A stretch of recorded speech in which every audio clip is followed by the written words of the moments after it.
Hello, everybody. Welcome. It's a little bit past the top of the hour here on 90.3 WMSC Upper Montclair.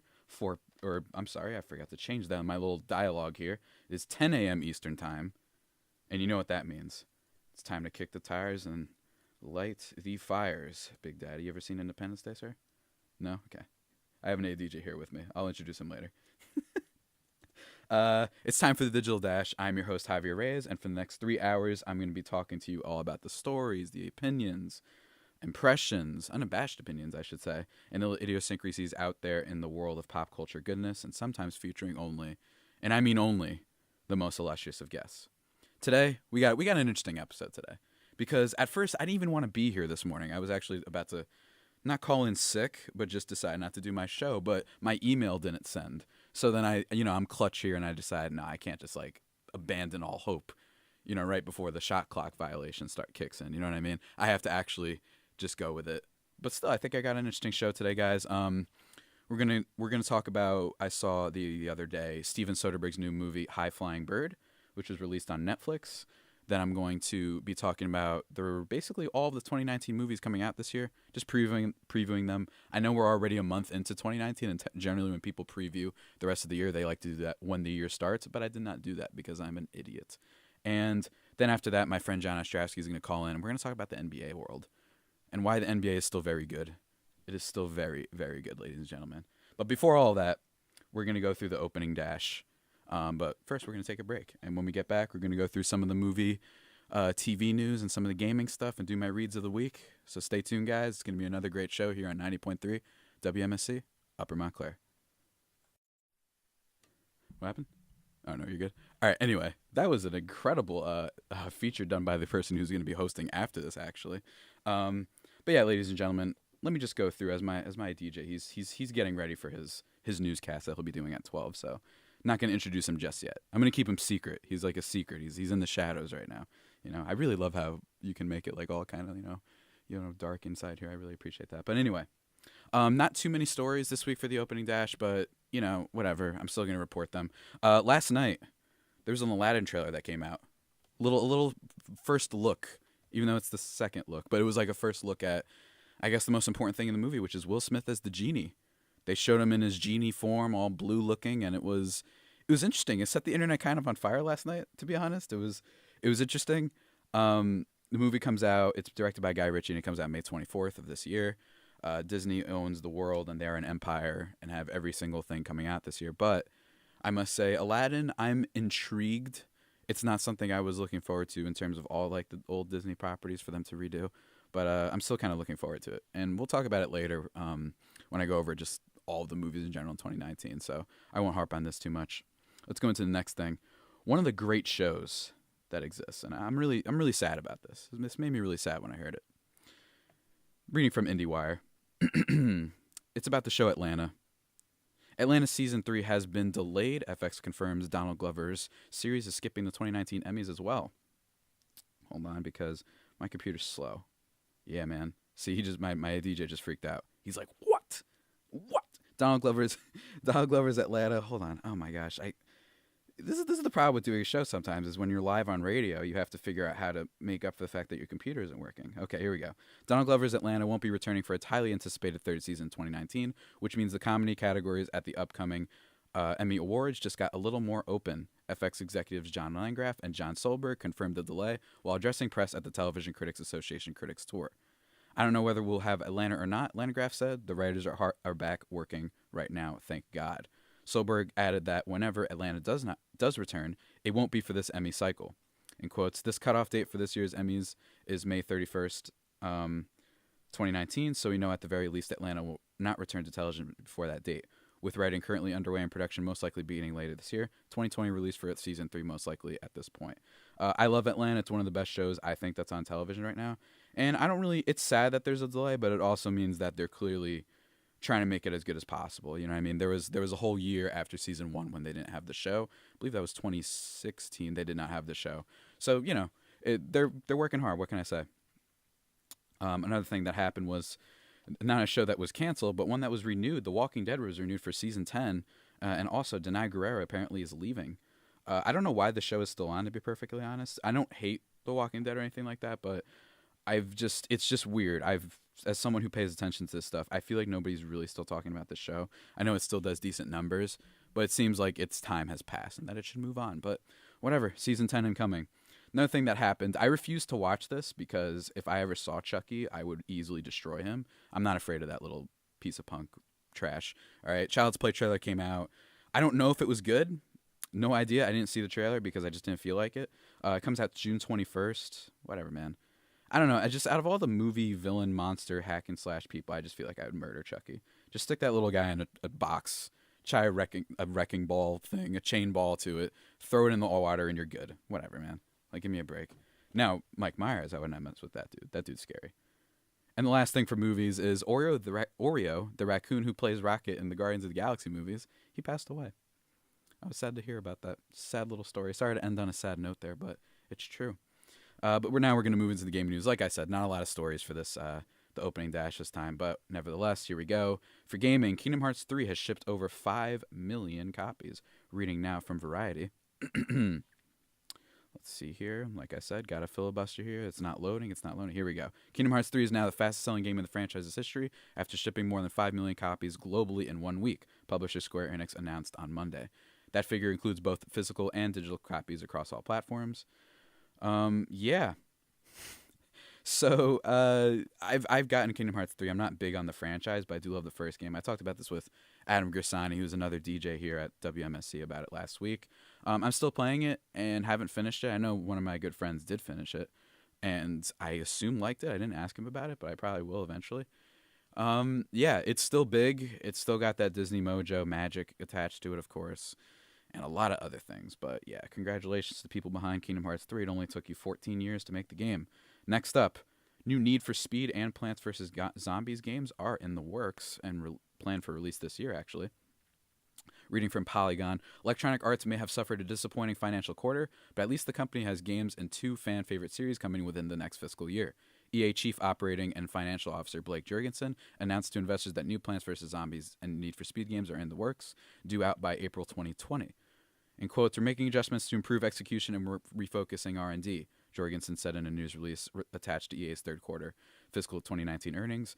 "Looking forward, we're delighted to launch Anthem, our new IP, to grow Apex Legends and related Titanfall experiences, to deliver new Plants vs. Zombies and Need for Speed titles, and to add Star Wars, Jedi, Fallen Order to our sports titles in the fall." So yeah, as they actually mentioned there, Apex Legends is the next thing I want to talk about. It came out last week on Monday. Actually, like during my show, it came out, and it's by the people who did the Titanfall games, Respawn Entertainment. Or just Respawn Studios, actually. And people are liking it, and it has a lot of players already, which is what's really interesting. So reading again from Polygon, just to jump to that part. Let's see here. Where was I going to read from? Early feedback on Respawn's new game is overwhelmingly positive. More than 1 million players logged in during the first 8 hours, with 2.5 million playing in the next 24 hours. That number then jumped to 10 million players in the first 3 days. Apex Legends took Twitch by storm thanks to popular streamers like Shroud and Dr. Disrespect playing the game. Even Fortnite poster boy Ninja is playing and streaming Apex Legends. So I'm a little bit surprised by how big this game is. I haven't played it. I know it's free to play, and I'm probably going to check it out just because Respawn makes really good stuff.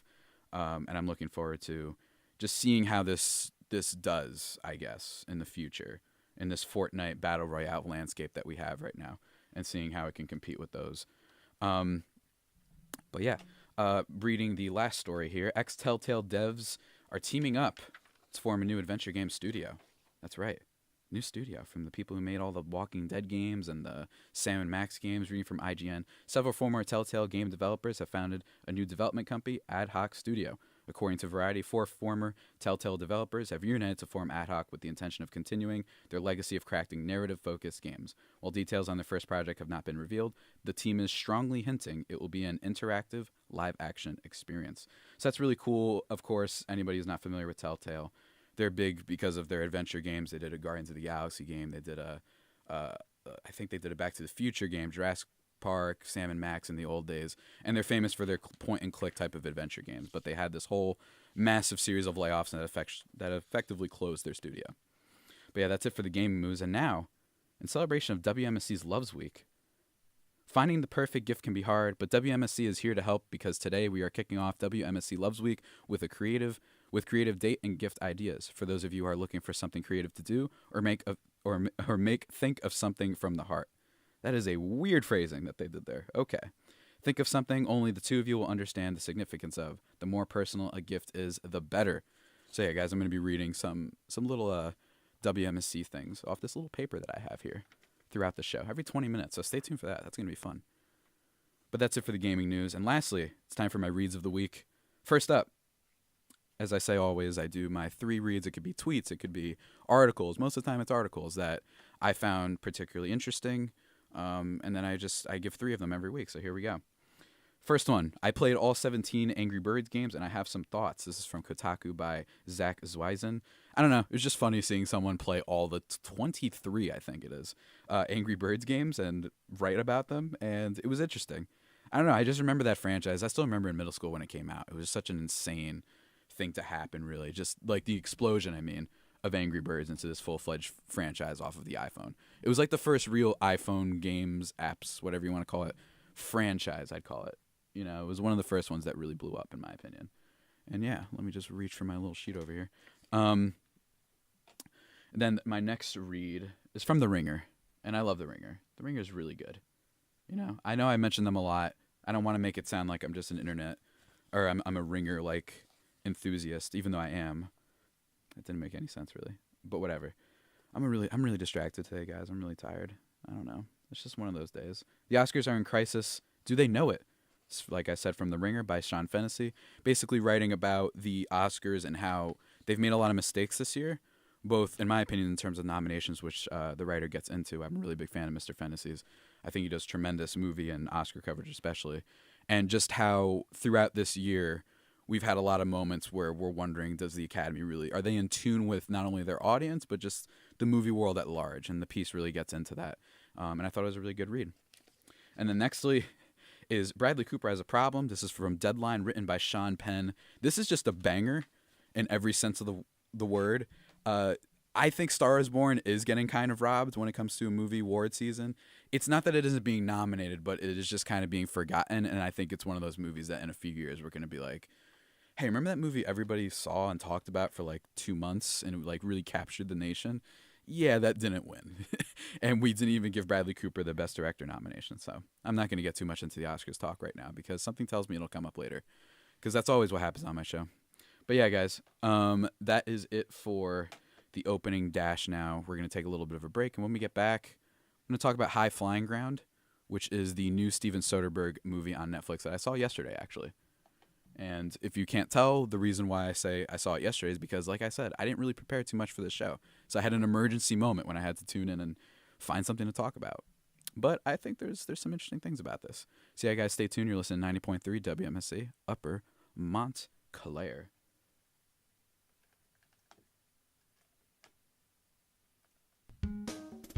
Hi, I'm Mike Ripa for WMSC, And we're back, everybody, here on 90.3 WMSC Upper Montclair. It's me, it's Javier. How you doing, everybody? Well, you're listening to the Digital Dash here. Just got done talking about the opening dash, all the news stories that happened last week, and there weren't many. Not in my research slash in opinion. You know, I didn't see too much that happened last week. But, you know, it's okay. We're going to keep it rolling, everybody. And I know that sometimes I make the opening dash a little bit too long. Sometimes it goes like an hour, and I know people don't always love that.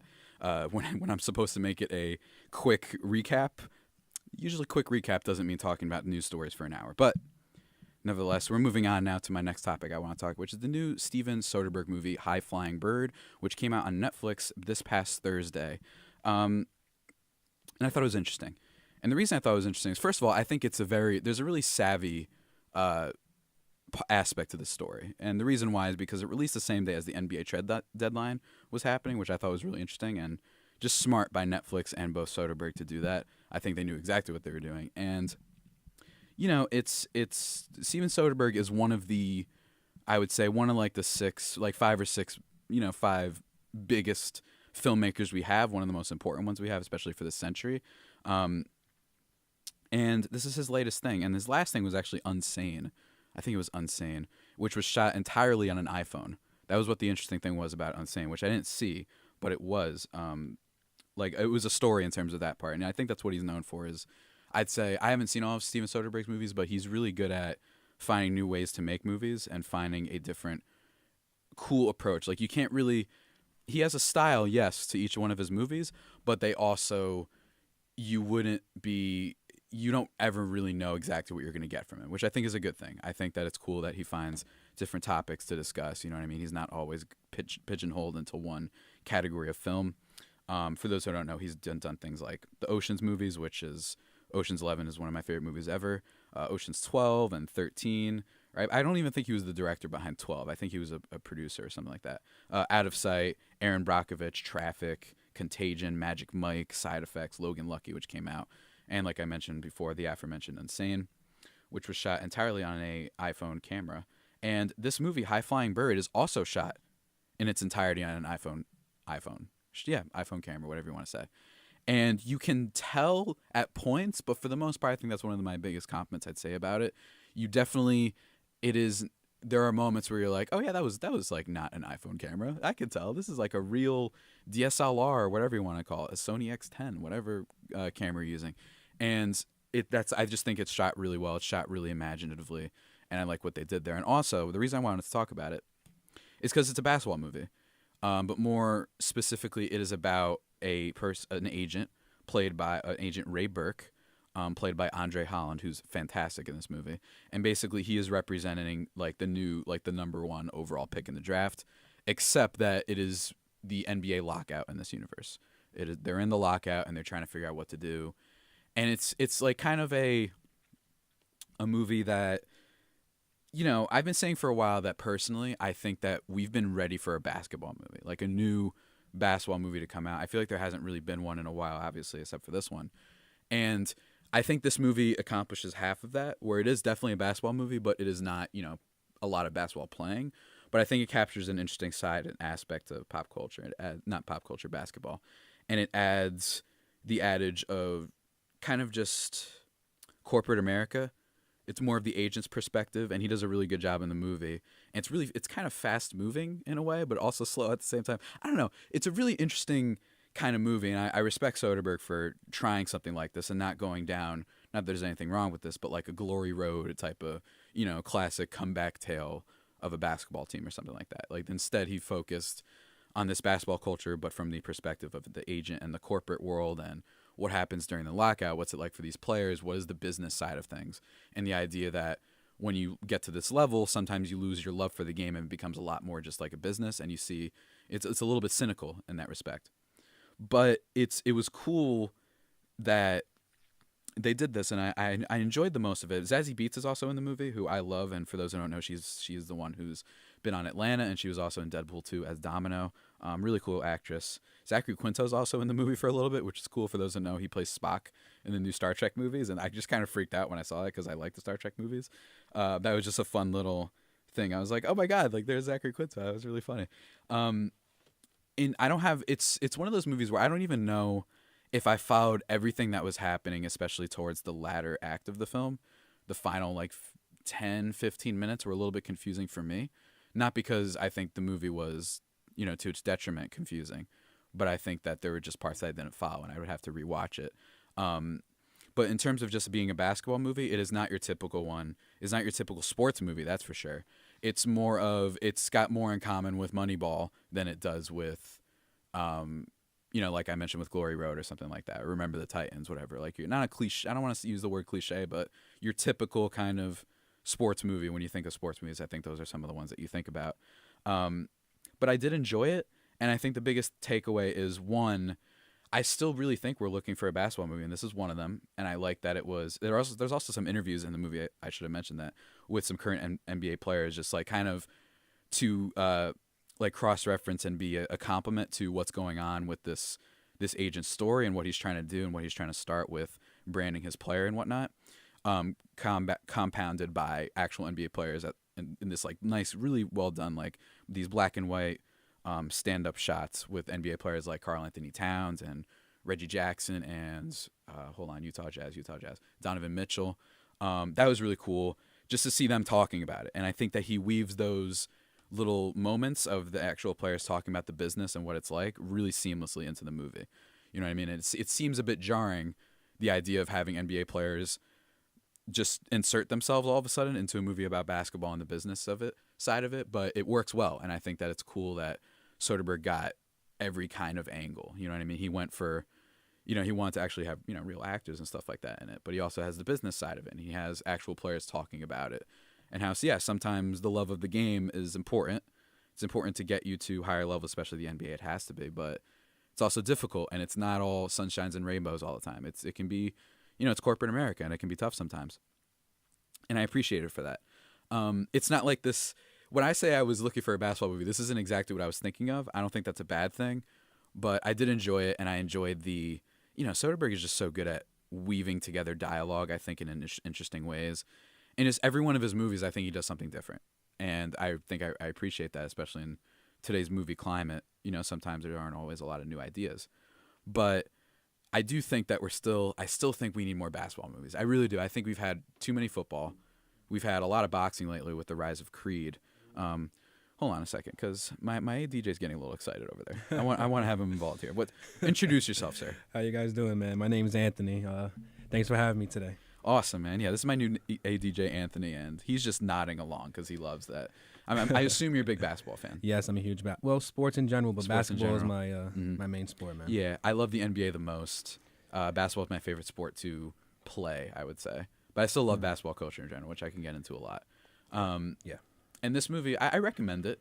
It's not a exciting, thrilling watch. There's not too much basketball action, but it's just cool.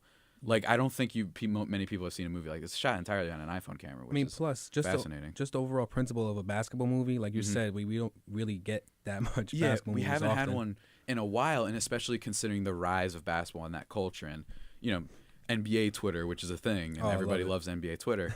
It's, like, kind of surprising to me that we haven't had more basketball movies. What happened? What's on? The mic? Yeah, your mic is on. Don't worry about it. Just making sure. Yeah, you're good. Don't worry about it. And I feel like we've been looking for one of those for a long time. Yeah. There's been good basketball movies. I think I'm mixed on Hoosiers personally. I like Glory Road a lot. I think it's underrated. And White Man Can't Jump is one of my favorites too. Woody Harrelson, Wesley Snipes. Woody Harrelson, Wesley Snipes. Who could forget about that one? A movie that you would think, since it came out so long ago, you'd be like, oh, let me guess. There was probably some problems and there was probably some racist things happening in that movie. But actually, when you rewatch it, its understanding of racial politics and stuff like that is actually really good. And I don't blame a lot of movies when they sometimes get racial politics wrong when they're like from the 60s and 70s. Yep. But that movie works, and that's why another one thing I wanted to mention, they're actually doing I think it's a sequel or a remake or a reboot, whatever, of White Man Can't Jump. They're doing a new one. And I know a lot of people were upset by that. I actually think that could work. And I don't like talking about movies that could heal race relations because no movie really can. It's way too complicated for a movie to fix that. Yeah. But I actually think White Man Can't Jump, if they can make it work back then and make it really, there's no real problems with that movie. It's actually got an especially profound and interesting commentary on race in that movie.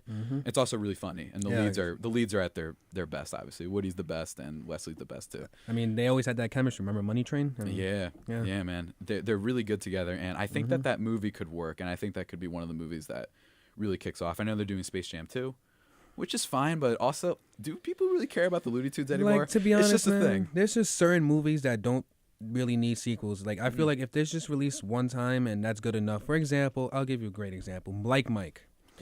There was no reason why we should have got a 2 or a 3. Oh, I forgot we got a Like Mike too. I almost forgot about that. And a 3. There's no reason why. Like, listen, the movie had great success. Let's keep it that way. We should only date back to Space Jam, and that's it. Not Space Jam 1 or 2. And I'm gonna say the same. I mean, a little off topic here, but The Lion King. I feel like it shouldn't have. Really? I feel like I think there's a difference with sequel though, or sequel versus like a live action remake. Live action. I don't know. I feel like they've been doing well with them lately. That's why. Yeah. Like people like Beauty and the Beast. People like The Jungle Book. Those movies have done pretty well. I'm excited for it, and the cast is stupidly stacked, so that's the other thing. Oh, yeah, that's the only thing. Yeah, it's got Glover, it's got Beyonce, it's got Seth Rogen. Oh, you already know it's guaranteed to. Yeah, it's going to be a big deal. Yeah. I think that, but yeah, like I really am looking forward to seeing more basketball movies be made, and I think that we're going to get more. Space Jam 2, it's fine. It's fun that there's a Space Jam 2 coming out. There's just something fun about that. And who's the lead again? It's LeBron. I'm pretty sure it's LeBron.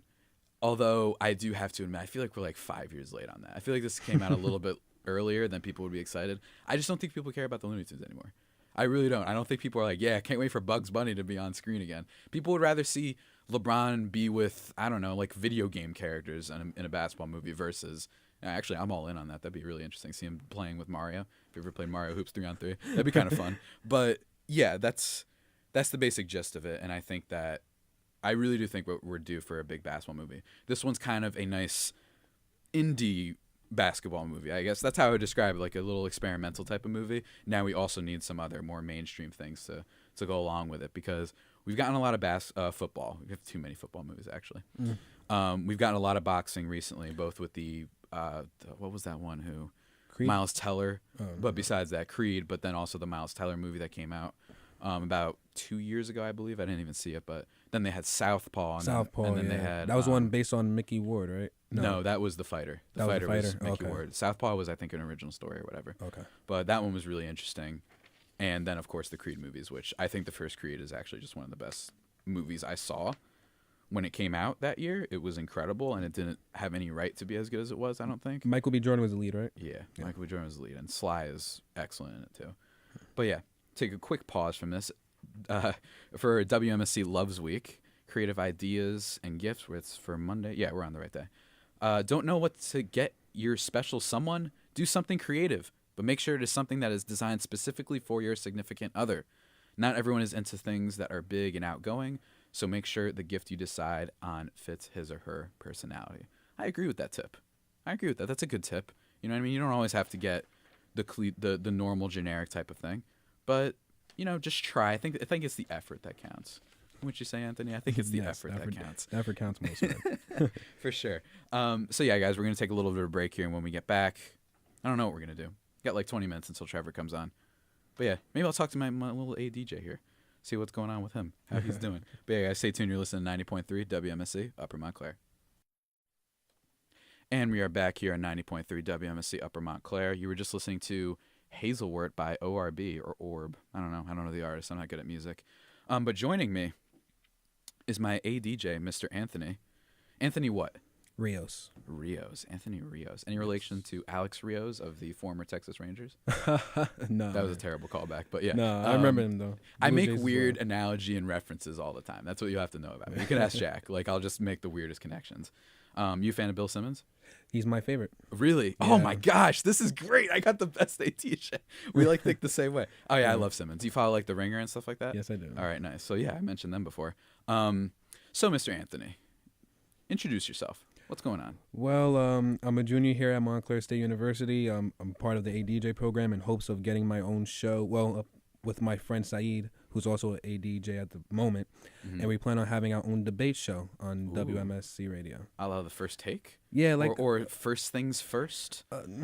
More Undisputed? Like, the thing is... or PTI? Oh, pardon the interruption. No, it's going to be more like a First Take, you know? Okay. But it's funny because him and I, we're close friends, but we just never see eye to eye on anything. That makes for good radio, so that's a good start. We don't agree on anything, you know? And so I'm looking forward to it, but I'm currently a sports journalism and media major.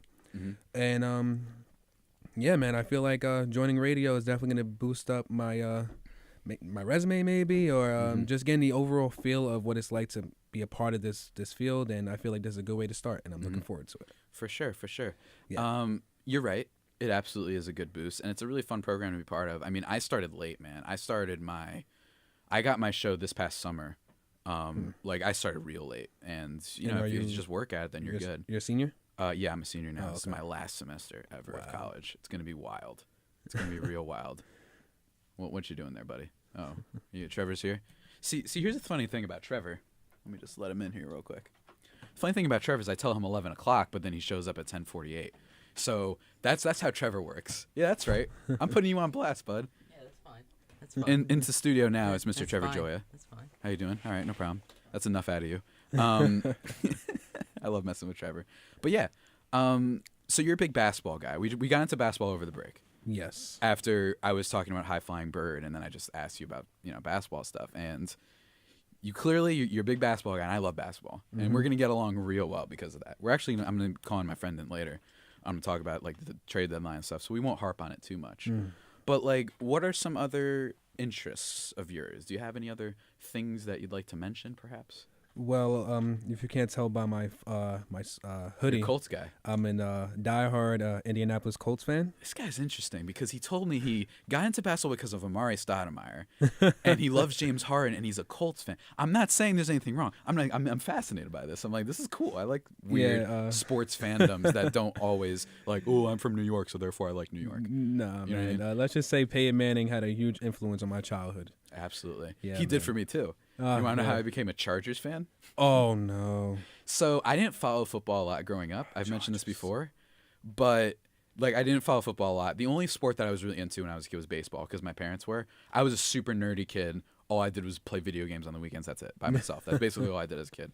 But I did, truthfully, like baseball. Yeah, that's the first sport I got into, too. And then I remember because my middle school was full of a bunch of stuck-up jerks who it was a private school, so it was a small class. If you didn't like sports, you were a loser. It's like, I like Sonic the Hedgehog. You're weird. And I remember my friends telling me later in high school, like, that wasn't like a weird thing to like. Kids play video games. I just happened to be stuck with a bunch of kids that if you like sports, that's the only thing that made you cool.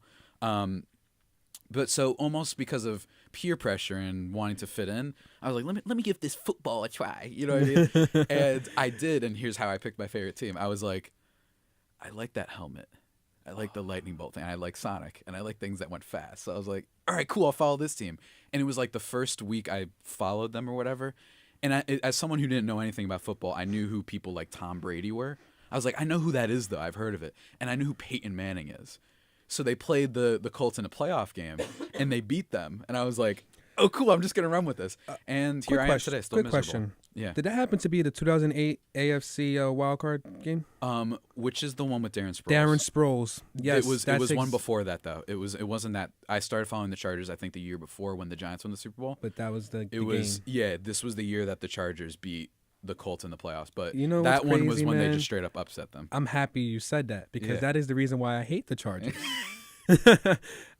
You're the first person I've ever met to hate the Chargers. Yeah, I hold that grudge. I'm not a fan of Darren Sproles for that game. It made me cry, you know, as I was 10 years old at the time, so it was pretty tough on me. That's the reason why I'm not a Saints fan. I don't cheer for Drew Brees. The no call, I was extremely happy for it. Oh, stop. Yeah, man. The Saints. Stop, man. They got robbed. You know, Saints would have whooped on the Pats if they made the Super Bowl. The thing is, it was tough because remember I was just getting into sports and I didn't know what came along with liking a team. Yeah. So when the Saints, because remember I'm a Colts fan, like I said, so I witnessed the Colts win the Super Bowl. Yeah. I witnessed them beat the Bears. Right. You know, so I had but I didn't know what it was like to lose in the Super Bowl. And that was the Saints. So yes, Drew Brees, Sean Payne, the offside kick on the start the second half. Tracy Porter pick six. It was a great six. game though. It was a good game though. It was a good game, but the result. I get it. Didn't.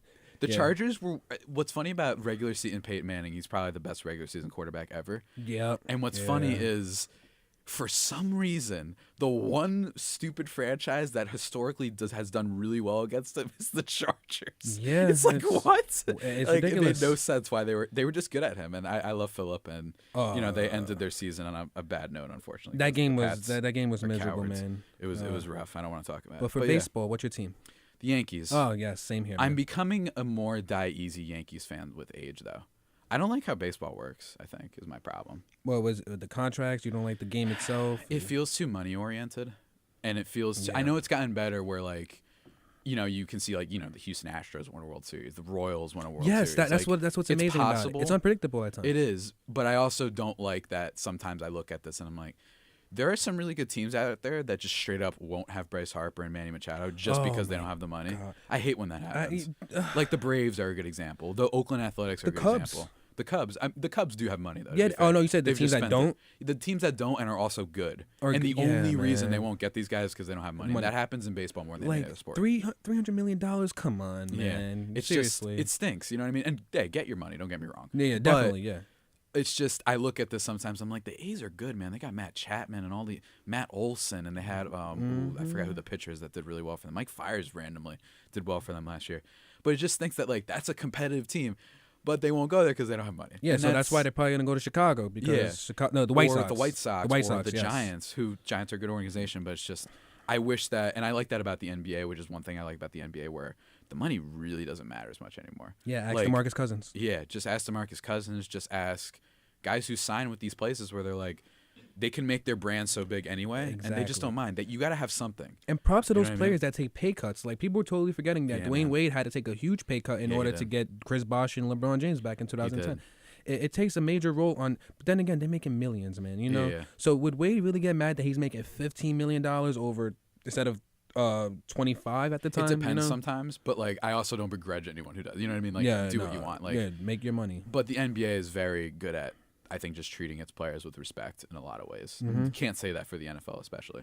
But one thing I like is, what was I saying before? Like, I like how in basketball where sometimes players will be like, no, I just like that team's good, so I'm going to go there now. I like Kevin Durant. I hate that he went to the Warriors. I think it was whack. The weakest move in sports history. Yeah, Stephen A. Smith right there. Not even by a superstar, just in general. Yeah, it might be. It might be. It's that and like, I don't know. And that and like Kevin Garnett ever playing. I don't know. Say that again? I don't like Kevin Garnett. Oh, why not? You don't like the big ticket? Come on. He's cool, but like, don't make fun of someone's dead mother. Don't be doing that, man. The Tim Duncan thing on Valentine's Day. When was this? And then the Carmelo Anthony. This is the Carmelo, Lala and Chase, like Honey Nut Cheerios. Yeah, I know.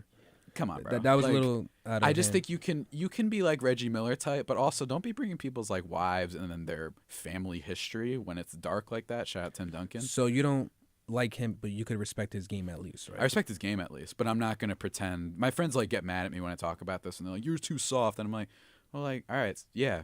Does that make you feel good, like, for saying that? Yeah. I just don't think you have to put people.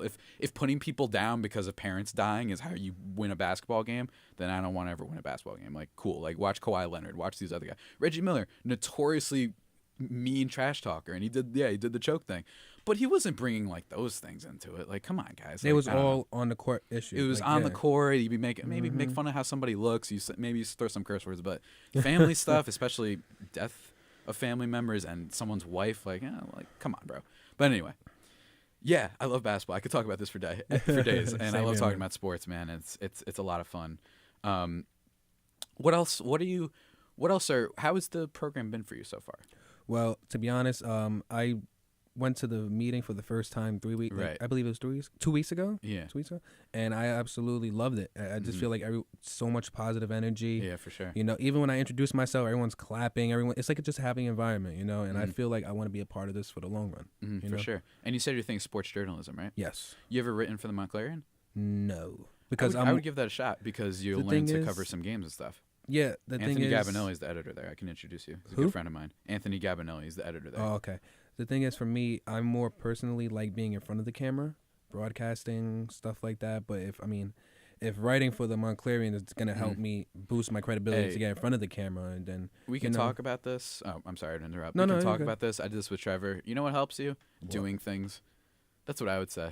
I think something that helps me, not tooting my own horn at all. I think something that helps me is that I've written for the Montclarian, and I've also been on the radio station. I think just find ways to do things you like. I mean, I do this with my show where I'm like, oh, I'm going to watch a movie today, but let me watch a movie that I can talk about tomorrow. You know what I mean? So I pretend and fool myself into thinking I'm doing work right now. That's what like my main advice would be and whatnot. Yeah, to be honest with you, man, I have a dream, man. One of my goals is definitely on my bucket list. Hopefully I achieve it, is to call a game with Mike Breen. Oh, bang. Bang. That is my dream. Right, Trevor? Right, Trevor? Bang. Bang. Bang. See, even Trevor knows. It's enough out of you. Trevor Gioia is here. He has his own show here at WMSC as well. But yeah, man, one of the things Trevor can tell you too is I put them through the ringer. Isn't that right? I put them through the ringer last time. And it was tough. I don't know if they survived. I think they did because they both have shows now. So yeah, they definitely did survive. But, you know, I pushed them to the limit of what's possible for radio. I don't think my mic's on. No, I know that was the intention. Yeah, I have my own show. It's called Geekly. It's the most geeky show on air, I guess. More or less, yeah. I can be pretty geeky too, but I feel like I've inspired you to be even more geeky. Because what I have planned for this week is Wednesday the 13th special. Mm-hmm. Because this week is February. The day that I'm going to do my show is on the 13th, so I'm like, I might as well do the 13th special. Mm-hmm. A la Friday the 13th is what I'm thinking. Friday the 13th. Yeah, I know you. I know how your mind works, bud. One of the jokes is, like, I'm going to do a history and overview of Friday the 13th. That's good. I think I'm actually going to tune in for that because you know me, I don't follow horror movies as much. And I'm also going to do a horror movie for beginners. I'm going to talk a lot about like IMAX movies, whether it's worth it or not. And one of the things that Trevor does, which I also do, as you can see with my computer, is I write down and prepare for my show a little bit. Not all the time. Sometimes I just goof off and mess up. But that especially helps, I think, whether maybe you're not super comfortable on air. Maybe you're not, you know, you just want to have certain ideas. Because I like tweet out all my things, too. I post it on Facebook, and I have, like, a whole schedule. Not like a schedule, but I just say, hey, today it's this thing. And, you know, we can talk about that later. But, yeah, man, it's really exciting here. But now, just as we reach the top of the hour here on 90.3 WMSC Upper Montclair, I have a new tip on this little sheet here for WMSC Loves Week. Top of the hour, we are kicking off WMSC Loves Week with creative date and gift ideas. Have a special talent, incorporate your talent into a gift for your special someone, and make it personal. That's right. I don't know if did I mention that before? No, that was the right one. Hour 2. Yeah, we're good. We're good. Valentine's Day tomorrow? No, Thursday, I believe. Huh. Yes. Okay, so Thursday. this is strange, but whatever. There's a typo here if anybody's listening on your little sheet thing. It says Monday, February 11th, but it says Valentine's Day is tomorrow for one of the upcoming tips. So that's a failure on whoever made these things. I'm kidding. But yeah, Trevor. Yeah. How you doing, bud? I'm doing happy? well. See, you did an interesting thing this morning. Is that you just decided that you wanted to be on the show? Yeah. Interesting. Because you know how I get when people just show up. I'm sorry I busted in. It's okay, man. To be honest with you, I busted the door down, being like, I'm here. To be honest with you, it's going to be a big topic. So. Yeah. I'm all for you just coming in and knocking down the door and talking about all the movies that are coming out this year. So obviously, wait. Yeah. See, this is what Trevor has to learn sometimes. Is this is my house. You know what I mean? Oh, yeah. Nobody comes into my house and tells me what to do. You know what I mean? Yeah. I'm just messing with Trevor right now. He knows that all of this is just an act. I have a different persona on air. I'm like Stephen A. a lot, where I'm like not at all what I am on air. I play a character really. This like dictator. I have this like draconian approach when it comes to radio sometimes. But yeah, we're going to talk about all the 2019 movies. I have like a big list. We're just going to go through them. And Anthony, if you want to be part of that too, that'd be cool. I have my own list. For sure. But yeah, we're going to take a little bit of a break here. And when we get back, we're going to get right into it. So stay tuned, guys. Listen to 90.3 WMSC Upper Montclair. And what is up, everybody? We are back here on 90.3 WMSC Upper Montclair. Sorry for that little extended break there. Had to teach this ADJ of mine how to live, really. Not really, but let me just get my headphones, which are all tangled. See, here's the thing. Here's a good tip. When things are going wrong, just keep talking. You know what I mean? And tell people that things are going wrong, because you don't want dead air. That's happened before too. But yeah, let me introduce my two guests that are here right now. Mr. Trevor Gioia. Hello. And Mr. Anthony Rios. Hello, what's good? How you doing, sir? How you doing, sir? I'm doing great. You having an okay time so far? I'm having a blast, man. How scared are you? Tell everybody you're really scared. I'm extremely terrified. I'm kind of terrified, man. You could ask Jack about Javier this. kind of scares me a lot. I mean, he's. I'm just a terrifying dude, you know. You know what I mean? Wearing my little Volcom shirt. Yeah, I'm just a terrifying dude. It's funny because that's what I would do to them. I'd freak them out and make them think that. I gave them fake homework one time. That was really fun. I was like, oh no, what was it? I was like, tomorrow prepare yourselves for an interrogation. And it really wasn't interrogation. It was just me being like, hey, what's up? It was just being silly. I was just talking about them personally. Javier is a very silly personality. Yes, I am. He says one thing and then he says like, oh, he's going to be very chill. And I'm like, yeah. I fooled them into thinking I was going to be super tough. I tried to fool Anthony for a second, then I just figured, the bit's old. I'll do that. I'll do that another time. But yeah, I'll do that with somebody else. Trevor, you're here because you wanted to be here. You really just barged in. Because you saw on my Twitter and Facebook, I assume. Yeah. Or Instagram, perhaps. Who knows? Yeah. Whatever platform of choice that people use. That I was talking about 2019 movies and what's upcoming. Because I have a whole slate. And I haven't done this yet. And I mentioned this earlier where it's probably not the smartest thing to talk about 2019 movies when you're already a week into 2019. Still. I did mine a couple weeks ago. Mm-hmm. For my first I probably show. should have done this. But you want to just get into it? I'm basically just going to bring up a schedule of some of the things that are coming up this week or this year. And we'll briefly talk about some of them. Maybe talk about some more than others. We're going to start from the now. We're not going to start from what already came out. Yeah. So today is February 11th. So let me get to February 11th. February. February 11th is Nothing today. Happy nothing. Talking about this weekend. But later this week is Happy Death Day to you. Yes, Valentine's Day. We're excited for this one. It actually comes out on Wednesday. Yep, it does. February 13th. Alita Battle Angel. Alita Battle Angel comes out this Thursday. You know, whatever. Yeah. Yeah, whatever. What else? You also have the Isn't It So Romantic, which is a romantic comedy. This is the one that's a parody of romantic comedy starring Rebel Wilson. My mom wants to watch it. Looks fun. It's a nice counter to Happy Death Day to You. It's kind of cool at both those things. What's funny is that I feel like we haven't actually had a good Valentine's Day movie. Obviously, there's been good rom-coms and romantic movies, but like a Valentine's movie, I feel like there hasn't really been one, which is interesting. We've had plenty of good Christmas movies. There's been some good Thanksgiving stuff, especially my guy Charlie Brown. And we've had good stuff for even Independence Day, for July 4th, the Independence Day, my favorite movie ever, because that's who I am. Valentine's Day is actually on Thursday. I'm looking it up right now. That's interesting. But yeah, you and I both big fans of Happy Death Day. Yes, it was fans. A surprisingly 90s slasher throwback. It was movie. fun. It was fun. It was fun. And it had one of my favorite gimmicks in movies that they do right now is the whole like repeating the same day. And speaking of repeating, I just realized this right now. We got another tip. Every 20 minutes, WMSC will be giving you ideas to help make your special day great. Do you have any ideas we may have missed? You can follow us on social media and let us know what creative ideas you have by using the hashtag WMSCLoves. Isn't that nice? For WMSC Loves Week. So yeah. Do you guys have any ideas for that? I'm just curious. You guys have any quick ideas on that? I'm the least romantic person ever. I remember I made fun of Trevor for his not romantic life, but his a girl or something like that, and I alluded to it on my show once and really embarrassed him. It was really funny. I'm just kidding, dude. And Jack was like about to beat me up for in honor of Trevor. That's what was about to happen. I didn't mention anyone by name. Yeah, so just looking up. It's just. I made like little references. Didn't work out. That didn't work out. Homie, nothing works out over here either, man. But guess what? It's okay. You got to keep going. You keep pushing through. Valentine's Day. How do you guys feel about Valentine's Day? I know we're supposed to be talking about movies, but I really don't care. Indifferent. For it. I used to hate it. Now I'm indifferent. I'm indifferent to it because I'm like, it's whatever. It's fine. It's fun. You. It's good for you. If you enjoy it, I'm fine with that. If you're like me, who just wants to just be left alone. And just be a curmudgeon, be like, leave me alone. As many are. I'm a curmudgeon too, as you can tell. But yeah, Happy Death Day to you. I'm really excited for this one. I have a feeling it could be really bad just because I don't think there was a need necessarily for a sequel to this movie. I did love Jessica Roth in the first one. I think she gave a performance that was amazing. That movie didn't deserve in a lot of ways, but she was like clearly way too. It was like disturbing how good she did a performance. I'm gonna be looking out for her future, especially.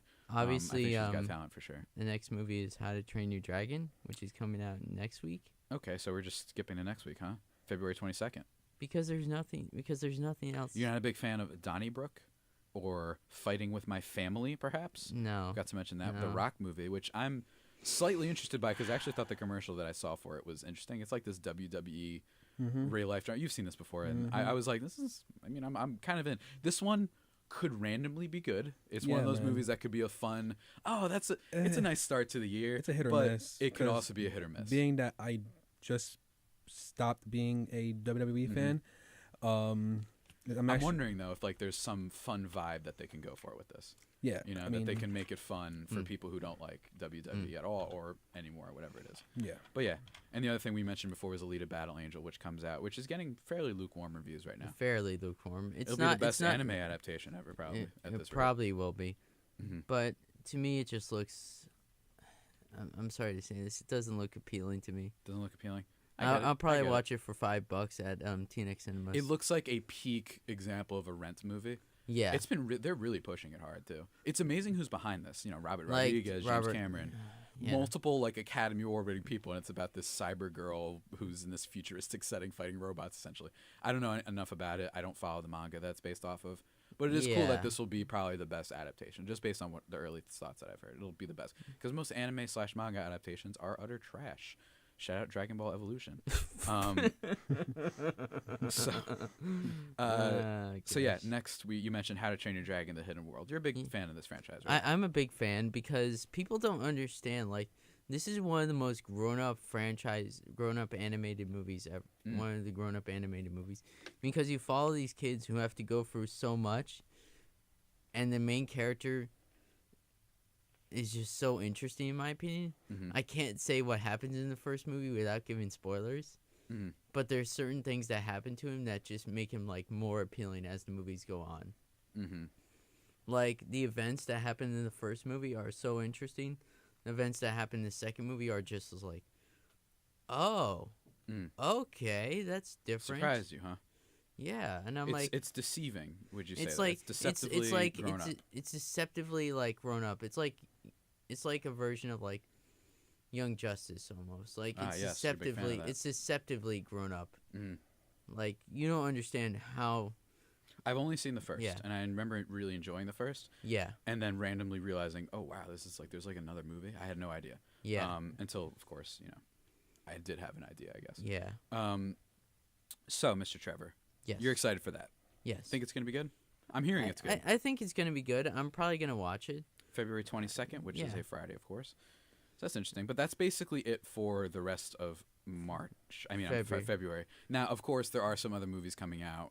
But we're going to try and just go over some of the big things that are coming out this year. March, the beginning of March, there's a lot of indie movies like Greta, which... Starring Chloe Grace Moretz, my girl. I like Chloe Grace Which Moretz. looks more like a version of a horror movie mixed with thriller with like... It seems like an old school noir movie, which I like. But at the same time, I don't like the concept of... It just sounds too familiar to me. Okay. Something about it seems too familiar to me. Okay, that's fair. That's fair. I just don't. It's not. All right, hey, it's fair, man. Don't worry about it. Don't worry about it. But obviously, March 8th, we're getting. Whoa! Slow down. No, you forgot a Medea family funeral coming out March 1st. How dare you? How dare I? I'm not even a Tyler Perry guy. I just want to. No. I just think. I don't think I've ever seen. I think I've seen one. The only good. I'm gonna say something. In my opinion, Tyler Perry's only good in one movie. Uh oh. And it's Gone Girl. You got Anthony's attention. And it's Gone Girl. Oh! Because Gone Girl, he actually played a serious role. Banger. In all the other movies, he's not serious. Take. What a take and from Trevor Gioia. For me, like, when I saw Gone Girl, I'm like, Tyler Perry, why don't you do more serious movies written by somebody else, not written by yourself? But what about Alex Cross? Were you a fan of that movie? No.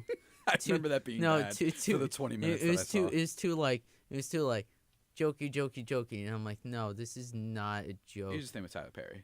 He's obviously a genius. Are his movies necessarily good? No, but they are clearly very successful. I don't know how many times I've heard Medea goes to jail, Medea's family unit, a Medea family funeral, If Loving You Is Wrong, Nobody's Fool, Temptation, Diary of a Mad Black Woman, Why Did I Get Married, Tyler Perry's House of Pain, or is it Pain? It's like Tyler Perry's Medea on the Run.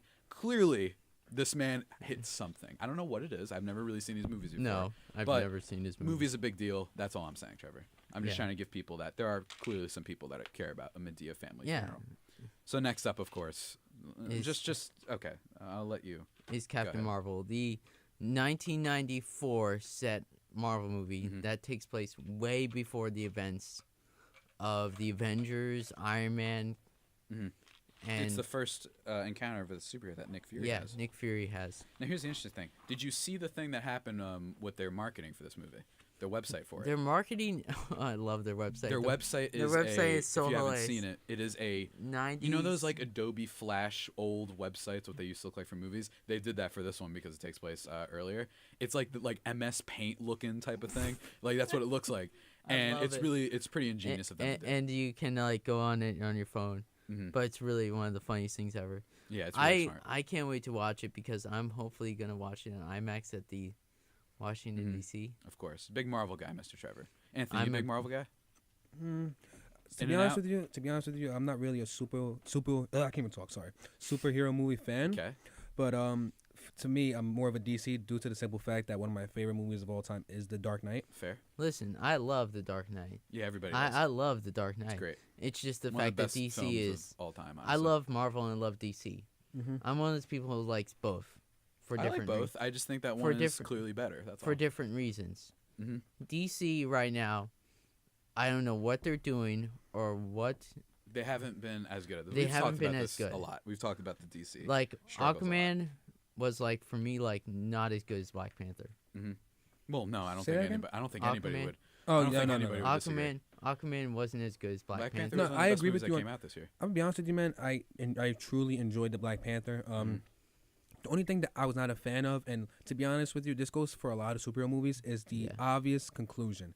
The good guy always wins. Like when the Black Panther that's fair. apparently died in the middle of the movie. These are fair critiques. Yes, everyone knew where it was going after that. No, everyone knew Michael B. Jordan was not going to end the movie on top because, the hero always wins. Right.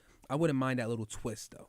The counter to that would just be, Avengers, we know that, Avengers Infinity War. Avengers Infinity War, yeah. But the counter to that would be, one, not all superhero movies are like that, and they win in different ways.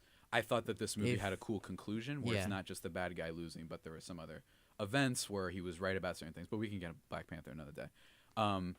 We all know that. In a lot of movies, the good guy is going to win. So that's my thing, is I don't always think that you can critique superhero movies, not always for the good guy always wins, because that's kind of the case with all these movies, especially when it's Disney. Disney's not going to have a movie where, like, just their main character gets killed, especially their first big black superhero who's starring in a movie. That would be quite the look if you decided to, for once, have the person lose and it was the black character. That'd be an interesting thing for Disney to do. Wouldn't it look good? But anyway, Captain Marvel, I'm looking forward to too. I'm not super into it. I'm always into the Marvel movies. I think they're guaranteed to be good at the very least. Is good. Yeah, they're gonna be good, but I don't know. I don't know how good. Obviously, a lot of people like this is a very empowering movie. It's gonna be Marvel's first female-led superhero movie. I guess that's a good way to say it. Yeah. My only thing, and we've talked about this before, this is not a sexist thing. I hope they don't make her Superman. What I mean by that is she's going to be set up apparently as their most powerful character yet, but they have to do it, in my opinion, in a way, and I trust them. I think Marvel's too smart to do this, in a way where they don't Justice League it and make it that everybody's now useless because this one person is super powerful. It's not because it's a woman. I want to make that clear.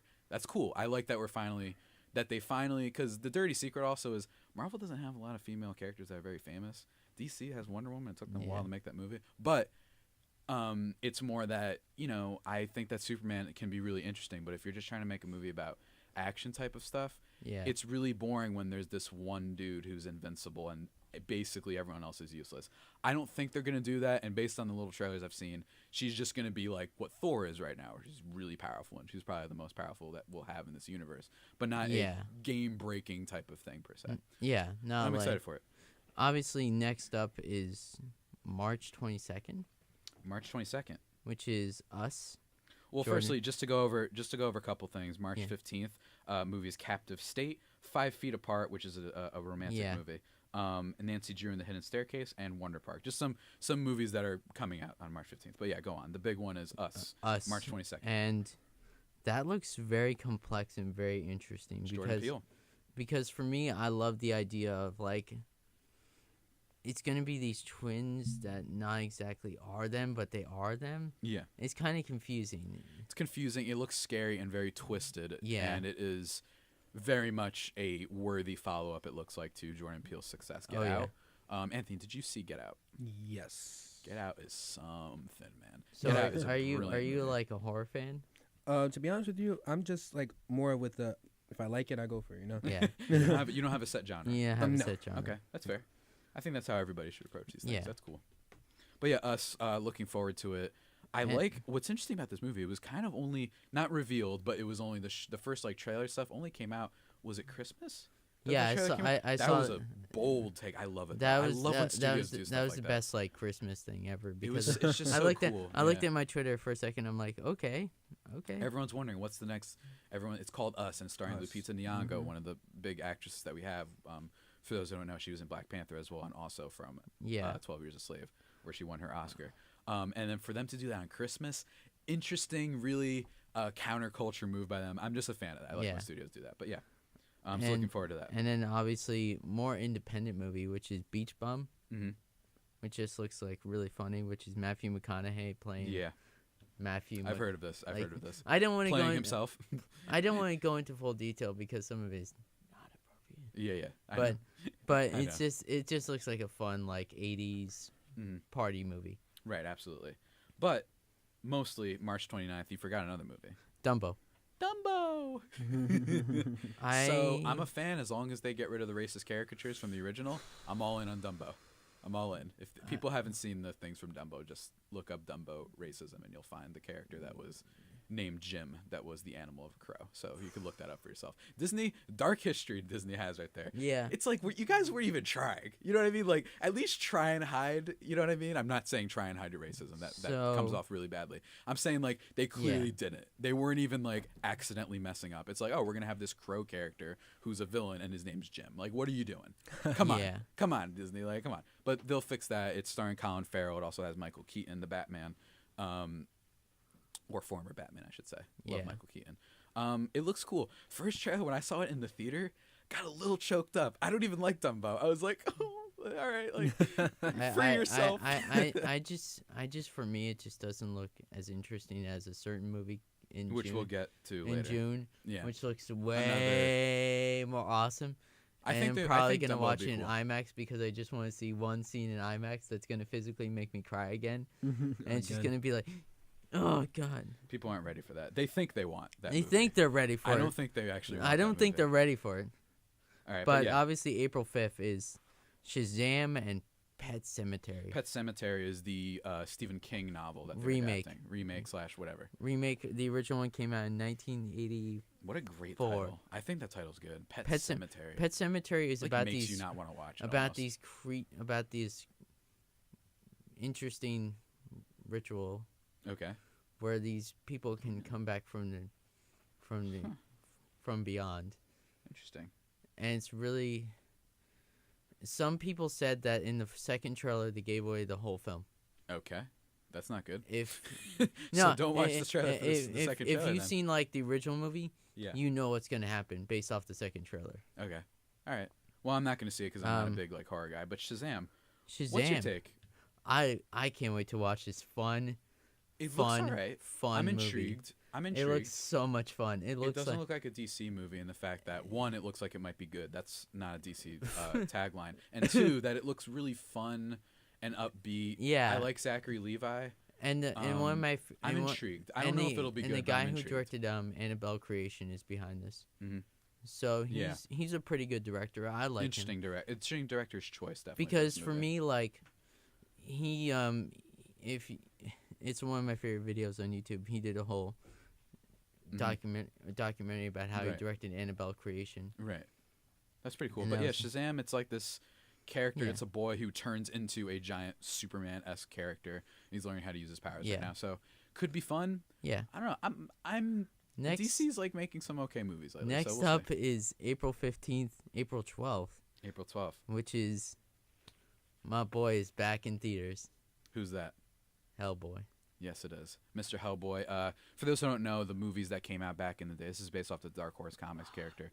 But also, is this rated R, Trevor? It's gonna be rated R. It's going to be rated R. It is starring David It's Harbour. gonna be rated R, and oh boy, it looks. The same guy who portrayed him in 2004, right? No, it is No. David Harbour No, from no, it's- Stranger Things. It's David Wow. Harbour. Stranger Things? He The police looks officer. so much like the character. I've read some of the comic now. I'm just like, yeah, he's perfect. I'm like really excited to watch it. I can't wait to watch it with my dad. Mm-hmm. Because me and him would go see those movies. The Hellboy movies secretly are pretty underrated, actually, because I Oh, think they yeah. came out at the wrong time. They came out before comic book properties became a little bit more mainstream. They kind of missed on the because these are the type because some people complain that they're very similar. A lot of these movies, right? No. And then I'm talking about the superhero comic book movies in general.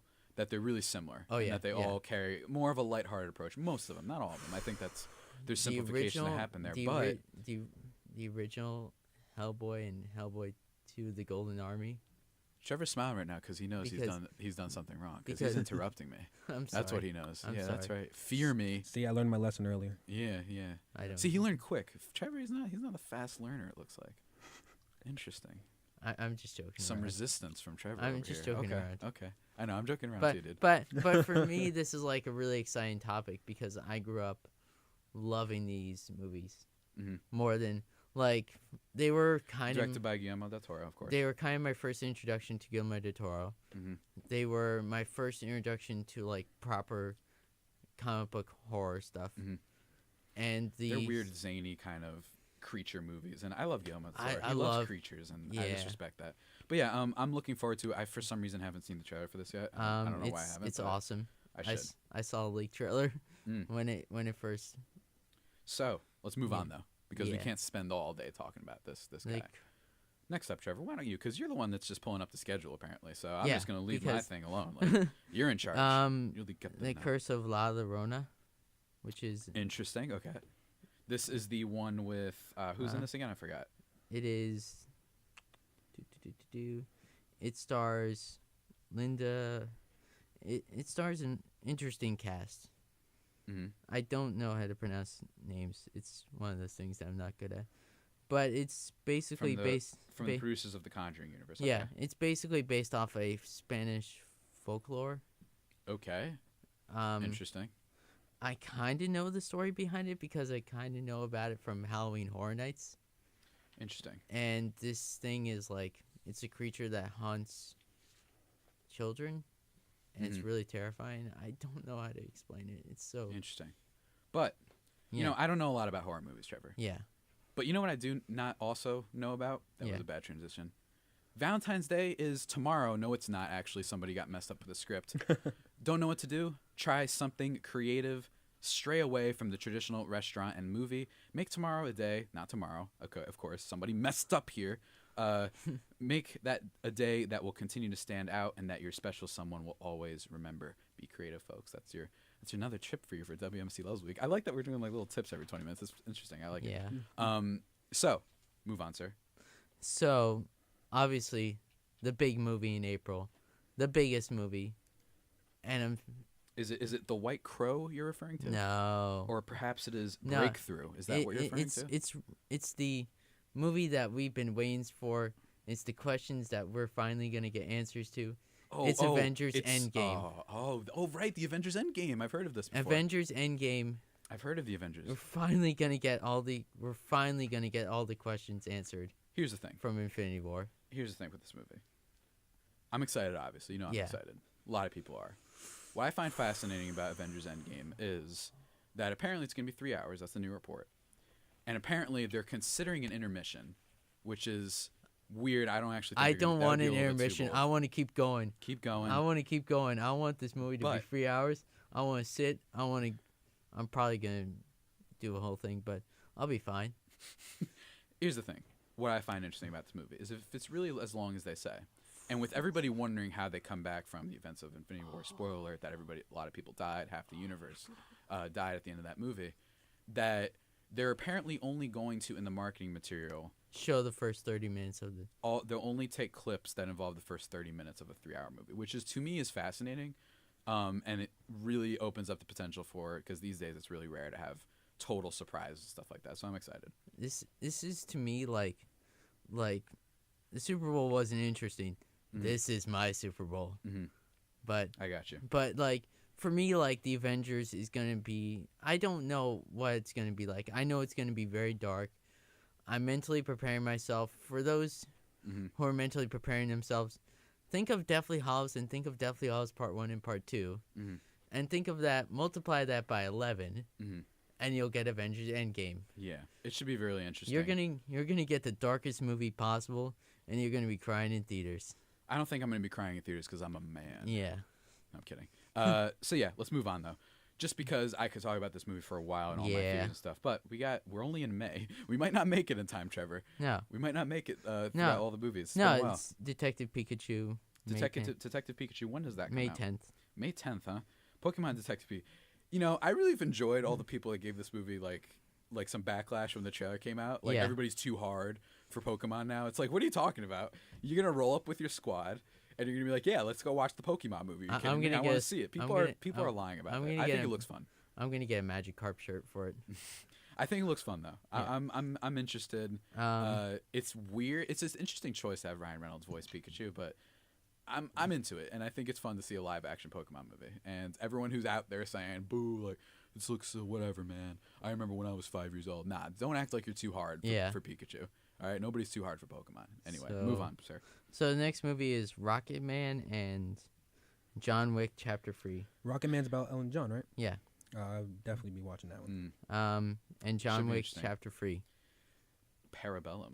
John Wick Chapter 3 first trailer. It was fine. I thought it was cool. Fine. It was fine. But John Wick, man, let me tell you, it's an awesome action franchise. The boogeyman. Oh, man, I love everything about the line in the first one when he's like, "Hey, what are you doing with my son or whatever? He told me you just kicked him out of the shop." And he's like, "Yeah, well, he brought in some car that wasn't his." He's like, "When has that been a problem?" He's like, "Well, yeah, it's John Wick's car that he took." And then the Russian mobster guy is just like, "Oh." And then hangs up the phone, and then he gets super. He's like, "You don't understand. He's not the one. He's not the boogeyman. He's the one you sent to kill the boogeyman." I love that line. The first movie is really, really good, and really I like good. the second one a lot. But I think the first one is just a Hall of Fame movie. But anyway, Aladdin, which I talked May about earlier, 24th. the little teaser of Mr. Will Smith as the genie came out last night. I think it's gonna be fun. It'll be fun. It's kind of crazy how Disney's gonna own our lives.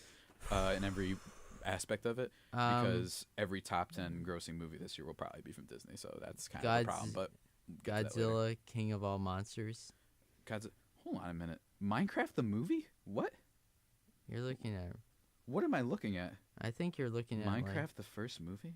It's it's got to be like a video game. It's thing. 2020. Okay. It's coming out in 2020. Okay, so my title thing is a little bit off my list. Yeah. These fakers at firstshowing.net. Anyway, no, you keep going. use adamtickets.com. It doesn't matter which one you use, but keep going. Obviously, the Godzilla movie, King of All Monsters, it looks fun. Mm-hmm. It looks like a movie I'm probably gonna watch in IMAX. Mm-hmm. Coming out we're moving to June. Mm-hmm. Not much out except for Secret Life of Pets on June 7th. Big movie. June 7th. Mm-hmm. And the movie I've heard so many things about it, which is X-Men Dark Phoenix. Yeah, so this one's interesting. Not a lot of good things about it. Yeah, there's from been what some I've weird heard. things. There's been some weird things. I don't know. I think the interesting part is I couldn't find this movie good. People don't realize that, like, yeah, the Fox merger happened. Yeah, they'll be in the characters will be in the Marvel universe. But, like, there's been some really good X-Men movies. So I'm not putting it out of the realm of possibility that Dark Phoenix is good. The question, though, is one of the problems with the X-Men movies historically and in the comics, too. They tend to struggle financially and just in terms of quality when Wolverine isn't involved, and he will not be in this. Hugh Jackman obviously is done after what happened with Logan. That was his last portrayal of the character. They struggle sometimes without that character, so I'm curious to see what happens with this one. It's really weird that it's going to be coming out after the Disney merger. Should be interesting what happens there. Men in Black International on June I thought the first 14th. trailer looked fun. I like that they're using Hemsworth and letting him, kind of practice his comedic chops. I thought it looked interesting. There's no need for this movie, I don't think, but no, there's no I need like for it. the combo of Chris Hemsworth and Tessa Thompson. I don't know, it's interesting. For those who don't know, Tessa Thompson being from Creed and also being in Thor Ragnarok and a lot of other things. Westworld, she's a great actress. But yeah, June 24th, June 21st. We Big get day. the Child's Play remake. Yeah, which that's looks, funny. Which looks not, in my opinion, because I like the original Child's Play, not as scary. Mm-hmm. I mentioned before that I would destroy Chucky in a fight. I just know I would. I'm not scared of that little guy. I would direct it like very much like a Jaws movie. Okay. Because I kind of like. Mm-hmm. I don't like the. And now here's what's funny. Child's Play comes out the same day as what, Trevor? Toy Story 4. Now, what a combo. The killer toy and then Toy Story 4. So, congratulations, Child's Play. You'll probably make $20 at the box office. You'll probably make $20. You're not going to make any money off of that. Yeah. But maybe they're going for that. Maybe they're going for the counter-programming thing. So, we'll see. Toy Story 4, are you in?